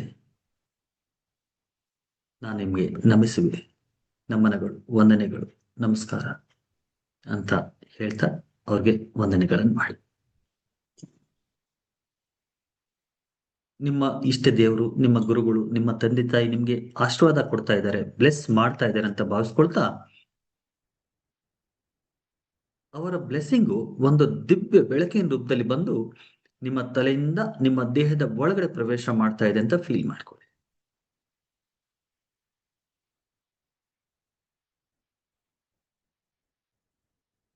ಆ ಬೆಳಕು ನಿಮ್ಮ ತಲೆಯಿಂದ ನಿಮ್ಮ ದೇಹದ ಒಳಗಡೆ ಪ್ರವೇಶ ಮಾಡ್ತಾ ಇದ್ದಂಗೆ ನಿಧಾನವಾಗಿ ಆ ಬೆಳಕು ಸಂಪೂರ್ಣ ದೇಹದ ನರನಾಡಿಗಳಲ್ಲಿ ತುಂಬಿಕೊಳ್ತಾ ಇದ್ದಂಗೆ ನಿಮ್ಮ ಗಮನ ನಿಮ್ಮ 3ನೇ ಕಣ್ಣು ಚಕ್ರ, 2 ಕಣ್ಣುಗಳ ಮಧ್ಯದಲ್ಲಿ, ಹಣೆಯ ಮಧ್ಯ ಭಾಗದಲ್ಲಿ ಎಲ್ಲಿ ನೀವು ಬಿಂದಿ ಅಥವಾ ತಿಲಕ ಹಚ್ತೀರಿ ಅಲ್ಲಿ ನಿಮ್ ಗಮನ ತನ್ನಿ. Bring awareness to your third eye. ಶಿವನ 3ನೇ ಕಣ್ಣು ಅಂತ ನಾವೇನ್ ಹೇಳ್ತೀವಿ, ಹಣೆಯ ಮಧ್ಯ ಭಾಗದಲ್ಲಿ ನಿಮ್ ಗಮನ ಅಲ್ಲಿ ತಂದು ಇವಾಗ ನಿಮ್ಮ ಸಂಕಲ್ಪಗಳನ್ನ ನಿಮ್ಮ ಮನಸ್ಸಿನ ಒಳಗಡೆ ರಿಪೀಟ್ ಮಾಡ್ಕೊಳ್ಳಿ. ನಿಮ್ಗೆ ಏನ್ ಬೇಕು ಅದನ್ನ ನಿಮ್ಮ ಮನಸ್ಸಿನ ಒಳಗಡೆ ರಿಪೀಟ್ ಮಾಡ್ಕೊಳ್ಳಿ. What is that you want? ನಿಮ್ಗೆ ನಾನು ಬಿಸ್ನೆಸ್ ಮಾಡ್ತಾ ಇದ್ದೀನಿ, ನನ್ನ ಬಿಸ್ನೆಸ್ ಇಂಪ್ರೂವ್ ಆಗ್ಲಿ ಅಂತ ಇರ್ಬೋದು, ಒಳ್ಳೆ ಜಾಬ್ ಸಿಗ್ಲಿ ಅಂತ ಇರ್ಬೋದು, ನನ್ನ ಸಾಲ ಕ್ಲಿಯರ್ ಆಗ್ಬೇಕಂತ ಸಾಲ ಕ್ಲಿಯರ್ ಆಗ್ಲಿ ಅಂತ ಬೇಡ. ನೀವೇನ್ ಬಿಸ್ನೆಸ್ ಮಾಡ್ತಾ ಇರುತ್ತೋ ನಿಮ್ಮ ಹತ್ರ ಸಾಕಷ್ಟು ದುಡ್ಡು ಬರ್ಲಿ ಅಂತ. ಸೊ ನಿಮ್ಗೆ ಎಷ್ಟು ಸಾಲ ಇದೆ ಅದನ್ನ ಪಕ್ಕಕ್ಕೆ ಇಟ್ಬಿಡಿ. ಆ ಸಾಲಗಿಂತ ಎಷ್ಟೋ ಪಟ್ಟು ಜಾಸ್ತಿ ದುಡ್ಡು ನನ್ನ ಹತ್ರ ಬರ್ತಾ ಇದೆ, ನಾನು ಮಾಡುವಂತ ವ್ಯವಹಾರದಲ್ಲಿ, ನಾನು ಮಾಡುವಂತ ಕೆಲಸದಲ್ಲಿ ನನಗೆ ಸಾಕಷ್ಟು ದುಡಿಮೆ ಆಗ್ತಾ ಇದೆ ಅಥವಾ ದುಡಿಮೆ ಆಗ್ಲಿ ಅಂತ ಈ ತರ ಸಂಕಲ್ಪ ಹಾಕೊಳ್ಳಿ. ನನ್ನ ಸಾಲ ಕ್ಲಿಯರ್ ಆಗ್ಬಿಡ್ಲಿ ಅಂತ ಸಂಕಲ್ಪ ಹಾಕೊಳ್ಳೋದು ಬೇಡ. ನಿಮ್ಮಲ್ಲಿ ಎಷ್ಟು ಸಾಲ ಇದೆ ಅದಕ್ಕಿಂತ ಎಷ್ಟೋ ಪಟ್ಟು ಹೆಚ್ಚು ದುಡ್ಡು ನನ್ನ ಹತ್ರ ಬರ್ತಾ ಇದೆ, ನಾನು ದುಡಿತಾ ಇದ್ದೀನಿ, ಈ ತರ ಸಂಕಲ್ಪ ಹಾಕೊಳ್ಳಿ. ಜಾಬ್ ಹುಡುಕ್ತಾ ಇದೆ ಅಂದ್ರೆ ಒಳ್ಳೆ ಜಾಬ್ ಸಿಗ್ಲಿ ಅಂತ ಮನಸ್ಸಿನ ಒಳಗಡೆ ಅಂದ್ಕೊಳ್ಳಿ. ಲೈಫ್ ಪಾರ್ಟ್ನರ್ ಹುಡುಕ್ತಾ ಇದೆ ಅಂದ್ರೆ ಒಳ್ಳೆ ಲೈಫ್ ಪಾರ್ಟ್ನರ್, ನಿಮ್ಮ ಜೊತೆ ಕಂಪ್ಯಾಟಿಬಲ್ ಆಗಿರುವಂತ ಲೈಫ್ ಪಾರ್ಟ್ನರ್ ಸಿಗ್ಲಿ ಅಂತ ಸಂಕಲ್ಪ ಹಾಕೊಳ್ಳಿ. ಅಥವಾ ಮತ್ತೊಂದು ನಿಮ್ಗೇನು ಸಂಕಲ್ಪ ಇದೆ, ಮನೆ ಕಟ್ಟಬೇಕಂದ್ರೆ ಸ್ವಂತ ಮನೆ ಕಟ್ಟಬೇಕು, ಆ ಥರ this is what I want, ಆ ಥರ ಮನಸ್ಸಿನ ಒಳಗಡೆ ಅಂದ್ಕೊಡಿ. ನಿಮ್ಮ ಗಮನವನ್ನ ನಿಮ್ಮ ಮೂರನೇ ಕಣ್ಣು ಚಕ್ರದ ಮೇಲೆ ಇರಿಸಿ ಆ ಸಂಕಲ್ಪನ ಮಾಡ್ಕೊಳ್ಳಿ.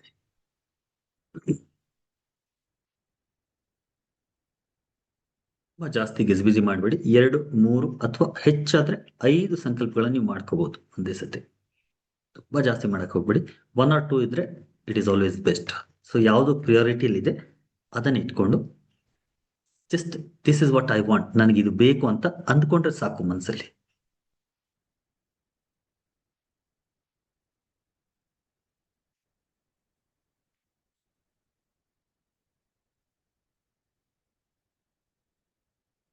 ಆ ಸಂಕಲ್ಪಗಳನ್ನ ಮನಸ್ಸಿನ ಒಳಗಡೆ ಅಂದ್ಕೊಂಡು ಇವಾಗ ನಿಮ್ ಗಮನ ಮತ್ತೆ ನಿಮ್ಮ ತಲೆಯ ಮೇಲ್ಭಾಗದಲ್ಲಿ ಹರಿಸಿ, ತಲೆಯ ಮೇಲ್ಭಾಗದಿಂದ ಈ ದಿವ್ಯ ಬೆಳಕು ನಿಮ್ಮ ದೇಹದ ಒಳಗಡೆ ಹರಿತಾ ಇದ್ದಂಗೆ ದೇಹದ ಅಣುವಿನಲ್ಲಿ ಈ ದಿವ್ಯ ಬೆಳಕು ತುಂಬಿಕೊಳ್ತಾ ಇದೆ ಅಂತ ಭಾವಿಸ್ಕೊಳ್ಳಿ.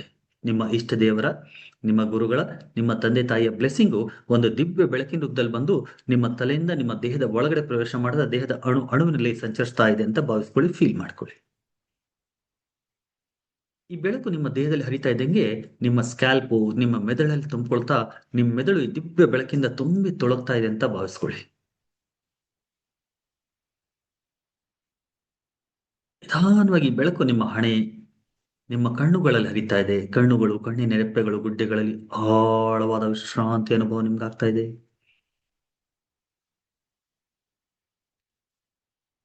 ಈ ವಿಶ್ರಾಂತಿಯು ನಿಧಾನವಾಗಿ ನಿಮ್ಮ ಮೂಗು, ತುಟಿಗಳು, ಗಲ್ಲ, ಕಿವಿಗಳು, ತಲೆ ಹಿಂಭಾಗ ಈ ರೀತಿ ಮುಖದ ಅಣುವಿನಲ್ಲಿ ಸಂಚರಿಸ್ತಾ ಇದೆ ಅಂತ ಭಾವಿಸ್ಕೊಳ್ಳಿ.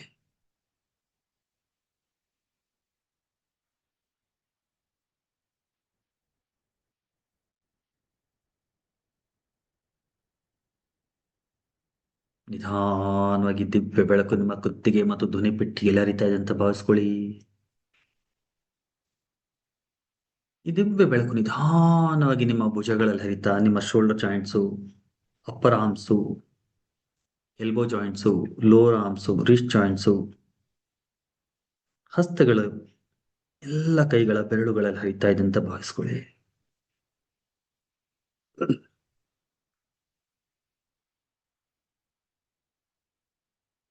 ನಿಧಾನವಾಗಿ ಈ ದಿವ್ಯ ಬೆಳಕು ನಿಮ್ಮ ಎದೆ ಮತ್ತು ಹೊಟ್ಟೆ ಭಾಗದಲ್ಲಿ ತುಂಬಿಕೊಳ್ತಾ ಇದೆ ಅಂತ ಭಾವಿಸ್ಕೊಳ್ಳಿ.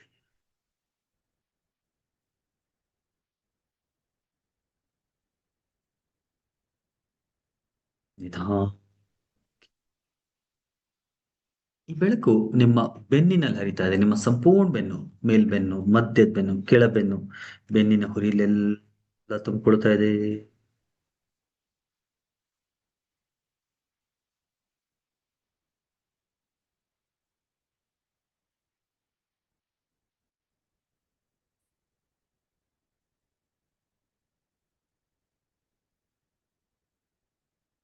ನಿಧಾನವಾಗಿ ಬೆಳಕು ನಿಮ್ಮ ಸೊಂಟದಿಂದ ಪೃಷ್ಠಗಳು, ಜನ್ನಂಗ, ತೊಡೆಗಳಲ್ಲಿ ಹರಿತಾ ಇದೆ ಅಂತ ಭಾವಿಸ್ಕೊಳ್ಳಿ.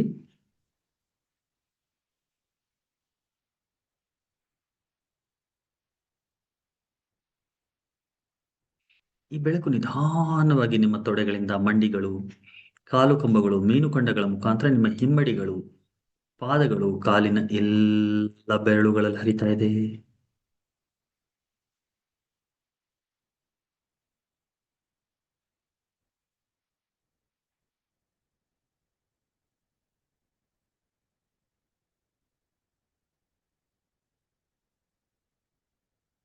ಹೀಗೆ ದಿವ್ಯ ಬೆಳಕು ನಿರಂತರವಾಗಿ ನಿಮ್ಮ ತಲೆಯಿಂದ ನಿಮ್ಮ ಕಾಲಿನ ಬೆರಳುಗಳ ತನಕ ನಿಮ್ಮ ಸಂಪೂರ್ಣ ದೇಹದ ನಾಡಿಗಳಲ್ಲಿ ಹರಿತಾ ಇದ್ದಂಗೆ ನಿಮ್ಮ ಸಂಪೂರ್ಣ ದೇಹ ಆಳವಾದ ವಿಶ್ರಾಂತಿ ಜಾರ್ತಾ ಇದೆ. ನಿಮ್ಮ ಪೂರ್ತಿ ದೇಹ ಆಳವಾದ ವಿಶ್ರಾಂತಿ ಜಾರ್ತಾ ಇದೆ. ನಿಮ್ಮ ದೇಹದ ಅಣುವಿನಲ್ಲಿ ದಿವ್ಯ ಬೆಳಕು ತುಂಬಿಕೊಳ್ತಾ ಇದೆ ಅಂತ ಭಾವಿಸ್ಕೊಳ್ಳಿ. ಈ ಬೆಳಕನ್ನ ಚೆನ್ನಾಗಿ ನಿಮ್ಮ ದೇಹ ಹೀರ್ಕೊಳ್ತಾ ಇದೆ. ನಿಮ್ಮ ದೇಹ ಹೀರ್ಕೊಳ್ತಾ ಇದ್ದಂಗೆ ಈ ಬೆಳಕಲ್ಲಿರುವಂತ ಎಲ್ಲ ಪಾಸಿಟಿವ್ ಗುಣಗಳಾದಂತಹ ಪ್ರೀತಿ, ಶಕ್ತಿ, ಆರೋಗ್ಯ, ನೆಮ್ಮದಿ, ಶಾಂತಿ, ಸಮಾಧಾನ, ಧೈರ್ಯ, ಕಾನ್ಫಿಡೆನ್ಸು ಇವೆಲ್ಲವೂ ನಿಮ್ಮ ದೇಹದ ಅಣುವಿನಲ್ಲಿ ಚೆನ್ನಾಗಿ ತುಂಬಿಕೊಳ್ತಾ ಇದ್ದಾವೆ.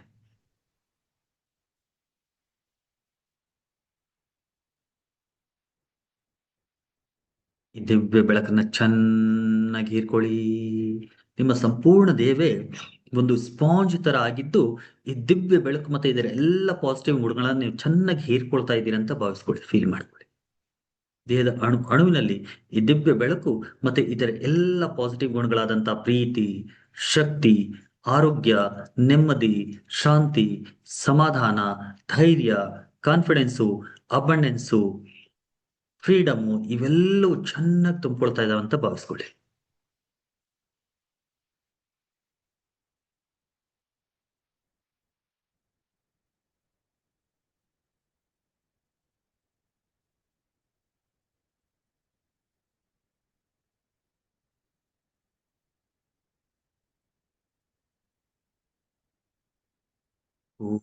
ಪೂರ್ತಿ ದೇಹದ ಅಣುವಿನಲ್ಲಿ ದಿವ್ಯ ಬೆಳಕು ಮತ್ತೆ ಎಲ್ಲ ಪಾಸಿಟಿವ್ ಗುಣಗಳು ತುಂಬಿಕೊಳ್ತಾ ಇದ್ದಂಗೆ ಈಗ ನಿಧಾನವಾಗಿ ಮತ್ತೆ ನಿಮ್ಮ ಗಮನ ನಿಮ್ಮ ಉಸಿರಾಟದ ಮೇಲೆ ತಂದು ನಿಮ್ಮ ಉಸಿರಾಟವನ್ನ ಸುಮ್ಮನೆ ಗಮನಿಸಿ. Just observe your breathing. ಸಹಜವಾಗಿ ಉಸಿರಾಡ್ತಾ ಇದ್ದೀರಿ. ಉಸಿರಾಟವನ್ನ ಮ್ಯಾನಿಪುಲೇಟ್ ಮಾಡಬೇಡಿ. ಅದರಷ್ಟಕ್ಕೆ ಅದೇ ಆಗ್ತಾ ಇರಲಿ. ನೀವು ಆ ಉಸಿರಾಟವನ್ನ ನೋಡಿ. Just observe your breathing.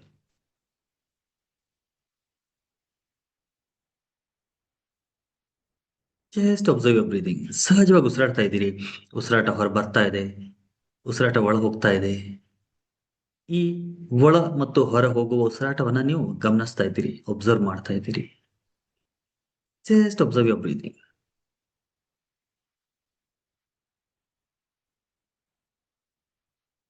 ಈ ಉಸಿರಾಟವನ್ನು ಅಬ್ಸರ್ವ್ ಮಾಡ್ತಾ ಇದ್ದಂಗೆ ನೀವು ಯಾವಾಗ ಉಸಿರನ್ನ ಒಳಗೆ ಎಳ್ಕೊತೀರಿ, ಒಂದು ತಣ್ಣನೆ ಗಾಳಿ ಮೂಗಿನ ಹೊಳ್ಳೆಗಳ ಒಳಗಡೆ ನಿಮ್ಗೆ ಫೀಲ್ ಆಗ್ತಾ ಇದೆ. ಒಳಗೆ ಮೂಗಿನ ಹೊಳ್ಳೆಗಳ ಒಳಗಡೆ ನಿಮ್ಗೆ ತಣ್ಣನೆ ಅನುಭವ ಆಗ್ತಾ ಇದೆ ಅಂತ ಭಾವಿಸ್ಕೊಳ್ತಾ ಈ ಉಸಿರನ್ನ ಒಳಗೆ ಇಟ್ಕೊಳ್ಳಿ.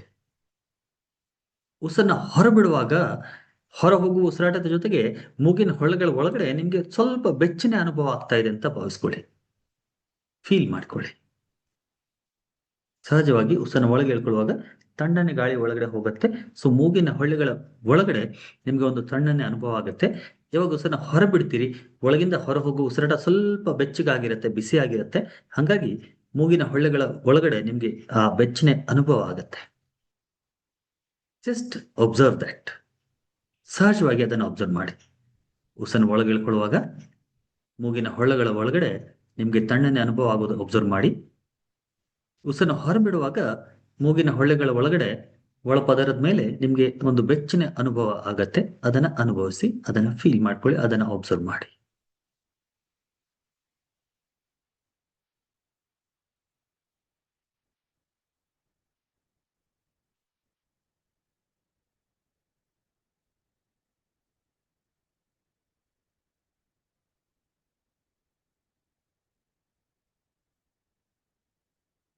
ಸ್ವಲ್ಪ ಹೊತ್ತು ಗಮನ ಪೂರ್ತಿ ಉಸಿರಿನ ಮೇಲೆ ಇಟ್ಕೊಳ್ಳಿ. Just observe your breathing. ಉಸಿರಾಟವನ್ನೇ ಗಮನಿಸ್ತಾ ಇದ್ದೀರಿ. ಸಂಪೂರ್ಣ ಗಮನ ಉಸಿರಾಟದ ಮೇಲೆ.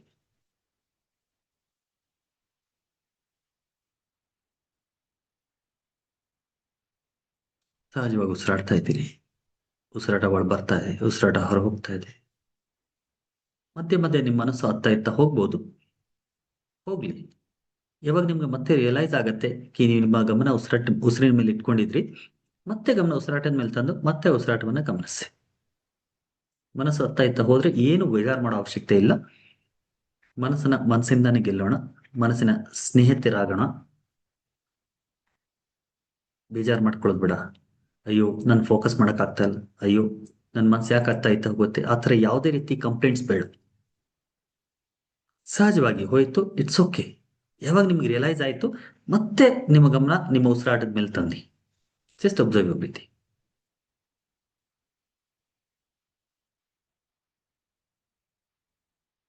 ಸಹಜವಾಗಿ ಉಸಿರಾಟವನ್ನು ನೋಡ್ತಾ ಈಗ ನಿಧಾನವಾಗಿ ನಿಮ್ಮ ಗಮನ ನಿಮ್ಮ ಮೂರನೇ ಕಣ್ಣು ಚಕ್ರದ ಮೇಲೆ ತಗೊಂಡೋಗಿ, ಮತ್ತೆ ಥರ್ಡ್ ಐ ಚಕ್ರ, ನಿಮ್ಮ ಎರಡು ಕಣ್ಣುಗಳ ಮಧ್ಯದಲ್ಲಿ ಹಣೆಯ ಮಧ್ಯಭಾಗ, ಅಲ್ಲಿ ಗಮನ ಇರಿಸಿ ಸ್ವಲ್ಪ ಹೊತ್ತು ಆ ಮೂರನೇ ಕಣ್ಣನ್ನ ನೋಡಿ. ಜಸ್ಟ್ ನಿಮ್ಮ ಫೋಕಸ್ನ ಅಲ್ಲಿ ಇಟ್ಕೊಳ್ಳಿ. ಥರ್ಡ್ ಐ ಸೆಂಟರ್ ಅಲ್ಲಿ, ಎರಡು ಕಣ್ಣುಗಳ ಮಧ್ಯದಲ್ಲಿ ಹಣೆಯ ಮಧ್ಯಭಾಗ, ನೀವಿಲ್ಲಿ ಬಿಂದಿ ಅಥವಾ ತಿಲಕ ಹಚ್ತೀರಿ ಆ ಜಾಗದಲ್ಲಿ ನಿಮ್ಮ ಗಮನ ಇರಿಸಿ ಸ್ವಲ್ಪ ಹೊತ್ತು ಆ ಭಾಗವನ್ನ ಸುಮ್ಮನೆ ನೋಡಿ.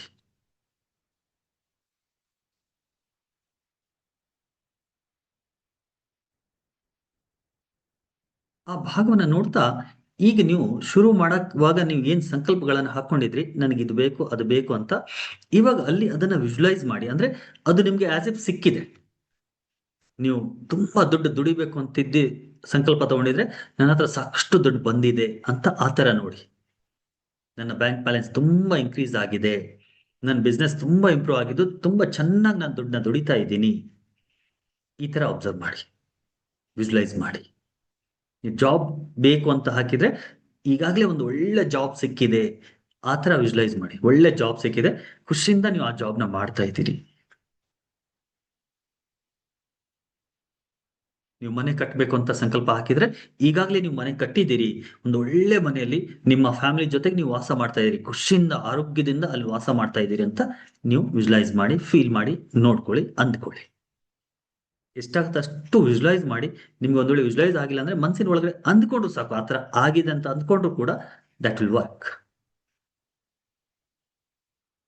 ಸೊ ನೀವೇನ್ ಸಂಕಲ್ಪ ಮಾಡ್ಕೊಂಡಿದ್ರಿ, ಆ ಸಂಕಲ್ಪ ಈಗಾಗಲೇ ನೆರವೇರಿದೆ, ಆ ತರ ನೀವು ವಿಜುವಲೈಸ್ ಮಾಡಿ.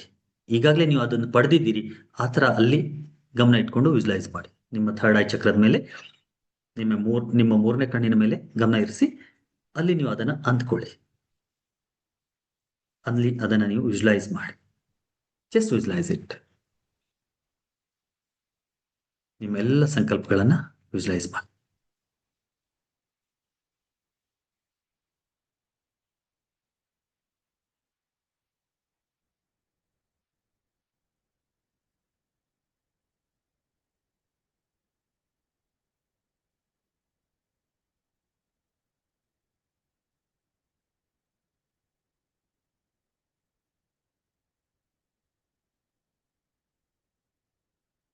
ಸಂಕಲ್ಪಗಳು ಸಂಪೂರ್ಣವಾಗಿ ನೆರವೇರಿದೆ, ನಿಮ್ಗೆ ಅದು ಸಿಕ್ಕಿದೆ ಅನ್ನೋ ತರ ಆ ತರ ವಿಜುವಲೈಸ್ ಮಾಡಿ. ಸ್ವಲ್ಪ ಹೊತ್ತು ನಿಮ್ ಗಮನ ನಿಮ್ಮ ಮೂರನೇ ಕಣ್ಣು ಚಕ್ರದ ಮೇಲೇನೆ ಇರಲಿ.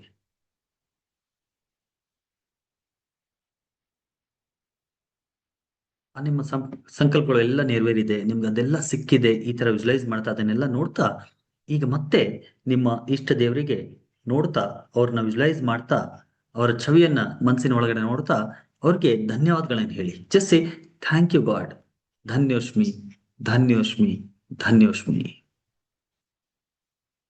ನಿಮ್ಮ ಗುರುಗಳಿಗೆ ನೆನೆಸ್ಕೊಳ್ತಾ, ಅವರ ಛವಿಯನ್ನ ನಿಮ್ಮ ಮನಸ್ಸಿನ ಒಳಗಡೆ ನೋಡ್ತಾ, ನಿಮ್ಮ ಗುರುಗಳಿಗೂ ಕೂಡ ಹೇಳಿ, thank you so much my dear Guruji, ಧನ್ಯೋಷ್ಮಿ, ಧನ್ಯೋಷ್ಮಿ, ಧನ್ಯೋಷ್ಮಿ. ನಿಮ್ಮ ತಂದೆ ತಾಯಿಯವ್ರನ್ನು ಕೂಡ ನೆನೆಸ್ಕೊಳ್ತಾ, ಅವರನ್ನು ಕೂಡ ನಿಮ್ಮ ಮನಸ್ಸಿನ ತೆರೆಯ ಮೇಲೆ ನೋಡ್ತಾ, ಅವ್ರಿಗೂ ಕೂಡ ಹೇಳಿ, thank you so much my dear parents, ಧನ್ಯವಾದಗಳು ನನ್ನ ಪ್ರೀತಿಯ ತಂದೆ ತಾಯಿಗಳೇ, ಧನ್ಯೋಷ್ಮಿ, ಧನ್ಯೋಷ್ಮಿ, ಧನ್ಯೋಷ್ಮಿ. ಎಲ್ಲ ಏಂಜಲ್ಸು, ಮಾಸ್ಟರ್ಸು, ಗೈಡ್ಸು, ಎಲ್ಲ ಋಷಿ ಮುನಿಗಳಿಗೆ, ಋಷಿ ಪರಂಪರೆಗೆ, ಗುರು ಪರಂಪರೆಗೆ ಧನ್ಯವಾದಗಳನ್ನು ಸಲ್ಲಿಸಿ. Thank you so much all the gurus, all the rishis, all the masters of this universe. Thank you, thank you, thank you. ಧನ್ಯೋಷ್ಮಿ, ಧನ್ಯೋಷ್ಮಿ, ಧನ್ಯೋಷ್ಮಿ. ನಿಮ್ಮ ದೇಹ ಮನಸ್ಸಿಗೆ ಧನ್ಯವಾದಗಳನ್ನು ಹೇಳಿ. Thanks to myself, my body and my mind. Thank you, thank you, thank you. ಧನ್ಯೋಷ್ಮಿ, ಧನ್ಯೋಷ್ಮಿ, ಧನ್ಯೋಷ್ಮಿ. ಸಂಪೂರ್ಣ ದೇಹ, ಮನಸ್ಸು, ಆತ್ಮ, ಇಂದ್ರಿಯಗಳನ್ನ ಈ ಒಂದು ಧನ್ಯತಾ ಭಾವದಿಂದ ತುಂಬಿಸ್ಕೊಳ್ಳಿ. Fill yourself with the feeling of gratitude. Gratitude ಎನರ್ಜಿಯಿಂದ ನಿಮ್ಮ ದೇಹ, ಮನಸ್ಸು, ಆತ್ಮ, ಇಂದ್ರಿಯಗಳನ್ನ ಸಂಪೂರ್ಣವಾಗಿ ತುಂಬಿಸ್ಕೊಳ್ಳಿ. ದೇಹದ ಅಣುವಿನಲ್ಲಿ, ಮನಸ್ಸಿನಲ್ಲಿ, ಪ್ರಾಣದಲ್ಲಿ ಈ ಗ್ರಾಟಿಟ್ಯೂಡ್ ನ ಫೀಲ್ ಮಾಡ್ಕೊಳ್ಳಿ. ಈ ಥ್ಯಾಂಕ್ಫುಲ್ನೆಸ್ ನ ಫೀಲ್ ಮಾಡ್ಕೊಳ್ಳಿ. ಈ ಧನ್ಯತಾ ಭಾವನ ಫೀಲ್ ಮಾಡ್ಕೊಳ್ಳಿ. ಮುಖದ ಮೇಲೆ ಒಂದು ಮುಗುಳ್ನಗೆ, ದೇಹದಲ್ಲಿ ವಿಶ್ರಾಂತಿ, ಮನಸ್ಸಲ್ಲಿ ಶಾಂತಿ, ಸಂಪೂರ್ಣ ಅಸ್ತಿತ್ವ, ನಿಮ್ಮ ಅಸ್ತಿತ್ವ ಸಂಪೂರ್ಣವಾಗಿ ಧನ್ಯತಾ ಭಾವದಿಂದ ತುಂಬಿದೆ.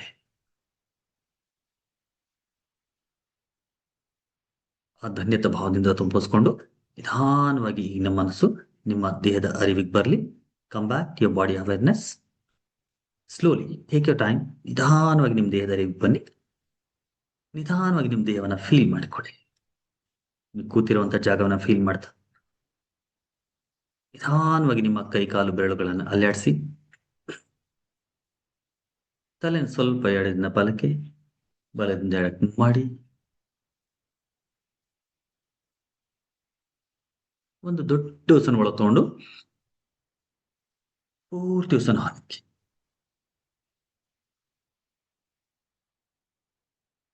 ಇನ್ನೊಂದು ದೊಡ್ಡ ಉಸಿರನ್ನ ಒಳಗೆ ತಗೊಂಡು ನಿಧಾನವಾಗಿ ಪೂರ್ತಿ ಉಸಿರನ್ನ ಹೊರಹಾಕ್ತಾ ಸಂಪೂರ್ಣವಾಗಿ ದೇಹದ ಅರಿವಿಗೆ ಬರ್ತಾ ಸುತ್ತಮುತ್ತಲಿನ ವಾತಾವರಣವನ್ನು ಅನುಭವಿಸ್ತಾ ವೆನ್ ಯು ಫೀಲ್ ಕಂಫರ್ಟಬಲ್, ಯಾವಾಗ ನಿಮಗೆ ಕಂಫರ್ಟಬಲ್ ಅನ್ಸುತ್ತೆ ನಿಧಾನವಾಗಿ ನಿಮ್ಮ ಎರಡು ಕೈಗಳನ್ನು ಜೋಡಿಸಿ ಎರಡು ಹಸ್ತಗಳನ್ನು ಪರಸ್ಪರ ಚೆನ್ನಾಗಿ ಉಜ್ಜಿ ಎರಡು ಕೈಗಳನ್ನು ನಿಮ್ಮ ಕಣ್ಗಳ ಮೇಲಿಡಿ. ನಿಧಾನವಾಗಿ ಕಣ್ಗಳನ್ನು ಸುತ್ತಾ ಮುಖವನ್ನು ಸ್ಪರ್ಶ ಮಾಡ್ತಾ feeling fresh, happy, healthy, active, energetic. Slowly open your ice, looking at your palms. ನಿಮ್ಮ ಹಸ್ತಗಳಲ್ಲಿ ನೋಡ್ತಾ ನಿಮ್ಮ ಕಣ್ಗಳನ್ನು ತೆಗೀರಿ.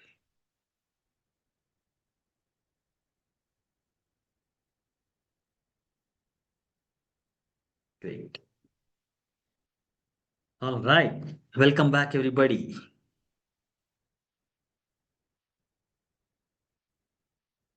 How's the experience? ಹೇಗನ್ನಿಸ್ತು?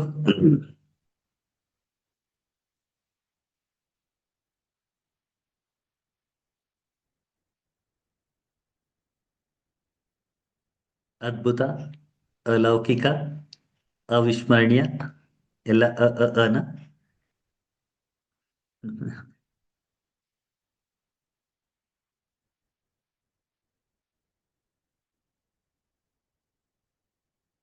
ಅಮೇಝಿಂಗ್, ಅತ್ಯುತ್ತಮ, ಗ್ರೇಟ್, ಸೂಪರ್, ಪ್ರಸನ್ನತೆ,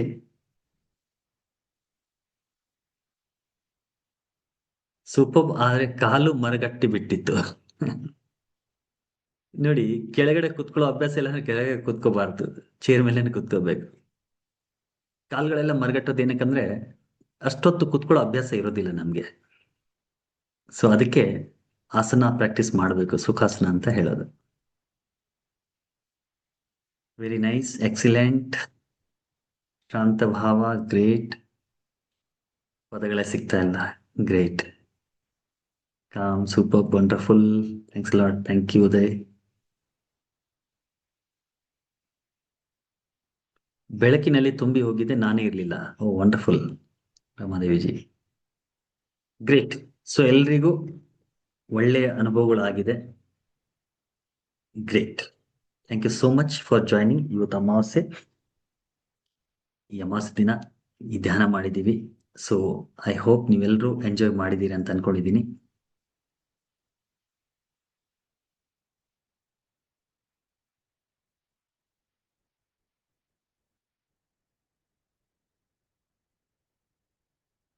ಇಷ್ಟು ಆಳವಾದ ಅಭ್ಯಾಸ ಆದಮೇಲೆ ಅಥವಾ ರಿಲ್ಯಾಕ್ಸೇಷನ್ ಆದಮೇಲೆ ಮತ್ತೆ ಯಾವುದೇ ಪ್ರಶ್ನೆ ತಗೊಳ್ಳೋದಾಗ್ಲಿ ಮಾತಾಡೋದಾಗ್ಲಿ ಬೇಡ ಅನ್ಸುತ್ತೆ.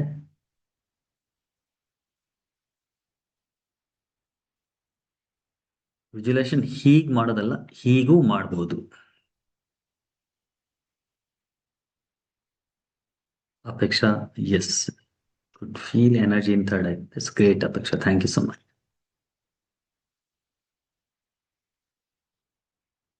All right. ಸೊ ನಿಮ್ಮಲ್ಲಿ ಯಾರಾದರೂ ಪಾಸ್ಟ್ ಲೈಫ್ ರಿಗ್ರೆಷನ್ ಥೆರಪಿ ಕಲಿಬೇಕು ಅಂತಿದ್ರೆ ನನ್ನ ನಂಬರ್ ಈಗಾಗಲೇ ಕೊಟ್ಟಿದ್ದೀನಿ, ಕಾಂಟ್ಯಾಕ್ಟ್ ಮಾಡಿ. ಮುಂದಿನ ತಿಂಗಳು ಆಗಸ್ಟ್ 6ನೇ ತಾರೀಕಿಂದ ಕೋರ್ಸ್ನ ಶುರು ಮಾಡ್ತಾ ಇದ್ದೀವಿ. ಸೊ ನಿಮ್ಗೆ ಯಾರ್ಯಾರಿಗೆ ಆಸಕ್ತಿ ಇದೆ ಅದನ್ನು ಜಾಯ್ನ್ ಆಗಿ.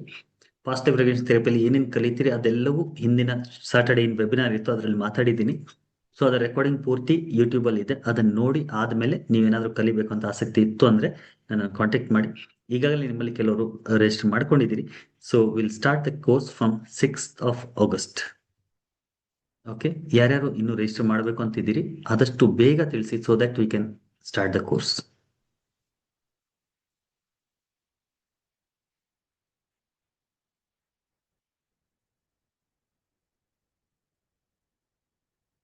ಕಾರ್ತಿಕ್, ಇವತ್ತೇನು ಮಾಡಿದ್ವಿ ಅದನ್ನ ವಿಜುಲೇಷನ್ ಅಂತ ಹೇಳೋದು. ಅದನ್ನ ಹೇಗೆ ಮಾಡಬೇಕು ಅಂದ್ರೆ ಮುಂದಿನ ದಿನಗಳಲ್ಲಿ ಯಾವತ್ತಾದ್ರೂ ಆ ಥರದ ಕ್ಲಾಸ್ ಮಾಡಿದಾಗ ಆ ಕ್ಲಾಸ್ನ ಅಟೆಂಡ್ ಮಾಡಿ. ಮೈಂಡ್ ಟ್ರೈನಿಂಗು ಅಥವಾ NLP ಕೋರ್ಸ್ಗಳನ್ನು ಮಾಡ್ತೀವಲ್ಲ ಅದರಲ್ಲಿ ಇನ್ ಡಿಟೇಲ್ ಅದನ್ನ ಮಾತಾಡ್ತೀವಿ. ಎಸ್, ಥರ್ಡ್ ಆಕ್ಟಿವೇಶನ್ ಕ್ಲಾಸ್ ಇದ್ದಾಗ ಡೆಫಿನೆಟ್ಲಿ ನಿಮ್ಗೆ ಅದರ ಇನ್ಫಾರ್ಮೇಶನ್ ಸಿಗತ್ತೆ. ಥರ್ಡ್ ಆಕ್ಟಿವೇಶನ್ ಕ್ಲಾಸ್ ನಾನು ತುಂಬಾ ಕಡಿಮೆ ಮಾಡೋದು, ಜಾಸ್ತಿ ಮಾಡಲ್ಲ. ಯಾಕಂದ್ರೆ ತುಂಬಾ ಆಧ್ಯಾತ್ಮಿಕ ಒಂದು ದೃಷ್ಟಿ ಇರೋರು ಬೇಕು ಅದಕ್ಕೆ.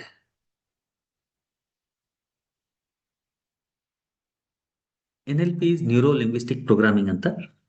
ಅದು ಒಂಥರ ಮೈಂಡ್ ಟ್ರೈನಿಂಗ್, ಮನಸ್ಸಿನ ಒಂದು ಮೈಂಡ್ ಮ್ಯಾನ್ಯುವಲ್ ಅಂತ ಹೇಳ್ತೀವಿ ಅದಕ್ಕೆ. ಸೊ ಮನಸ್ಸನ್ನು ಹೇಗೆ ಟ್ರೈನ್ ಮಾಡಿಕೊಂಡು ನಮ್ಮ ಜೀವನದಲ್ಲಿ ಏನ್ ಬೇಕು ಅದನ್ನು ಹೇಗೆ ಪಡೆಯೋದು, ಅದೆಲ್ಲ NLP ಯಲ್ಲಿ ಬರುತ್ತೆ, ನ್ಯೂರೋ ಲಿಂಗ್ವಿಸ್ಟಿಕ್ ಪ್ರೋಗ್ರಾಮಿಂಗ್ ಅಂತ. How your brain and mind works ಅದೆಲ್ಲಾನು ಇನ್ ಡೀಟೇಲ್ ಅಲ್ಲಿ NLP ಅರ್ಥ ಮಾಡ್ಕೊಳ್ಳಿ.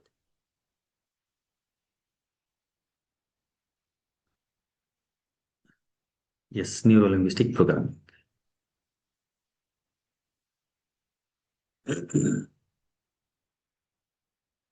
All right. So thank you so much for joining this evening. As I told you again, ಯಾರ್ಯಾರು ಪಾಸ್ಟ್ ಲೈಫ್ ರಿಗ್ರೆಷನ್ ಥೆರಪಿ ಕಲಿಬೇಕು ಅಂತಿದ್ದೀರಿ ಆದಷ್ಟು ಬೇಗ ರಿಜಿಸ್ಟರ್ ಮಾಡ್ಕೊಳ್ಳಿ, ಕಾಂಟ್ಯಾಕ್ಟ್ ಮಾಡಿ ನನ್ನನ್ನು. ನಿಮ್ಮಲ್ಲಿ ಯಾರಿಗಾದ್ರೂ ಪರ್ಸ್ನಲ್ ಥೆರಪಿ ಬೇಕು ಅಂತಿದ್ರು ಕೂಡ ನನಗೆ ಕಾಂಟ್ಯಾಕ್ಟ್ ಮಾಡಿ, ಫೋನಲ್ಲಿ ಒಂದ್ಸತಿ ಡಿಸ್ಕಸ್ ಮಾಡಿ ಆದಮೇಲೆ ಒಂದು ಅಪಾಯಿಂಟ್ಮೆಂಟ್ ಫಿಕ್ಸ್ ಮಾಡಿ ಮೀಟ್ ಮಾಡೋಣ. ಅದಾದಮೇಲೆ ಅದನ್ನು ಮುಂದಕ್ಕೆ ವರ್ಸೋಣ. Okay, so I wish you all the very best. ಎಲ್ಲರೂ ಚೆನ್ನಾಗಿರಿ, ಖುಷಿಯಾಗಿರಿ, ನಗ್ನಗ್ತಾ ಇರಿ, ಆನಂದವಾಗಿರಿ ಯಾವಾಗಲೂ ಅಂತ ಹೇಳ್ತಾ ಶುಭರಾತ್ರಿ. Take a very good care of yourself. ಮತ್ತೆ ಇದೇ ತರ ಮತ್ತೆ ಯಾವ್ದಾದ್ರು ಕ್ಲಾಸ್ಲಿ ಸಿಗೋಣ. ಅಲ್ಲಿ ತನಕ please take a very good care of yourself. Thank you so much and ಶುಭರಾತ್ರಿ again. Thank you, thank you, thank you. God bless you. Thank you so much.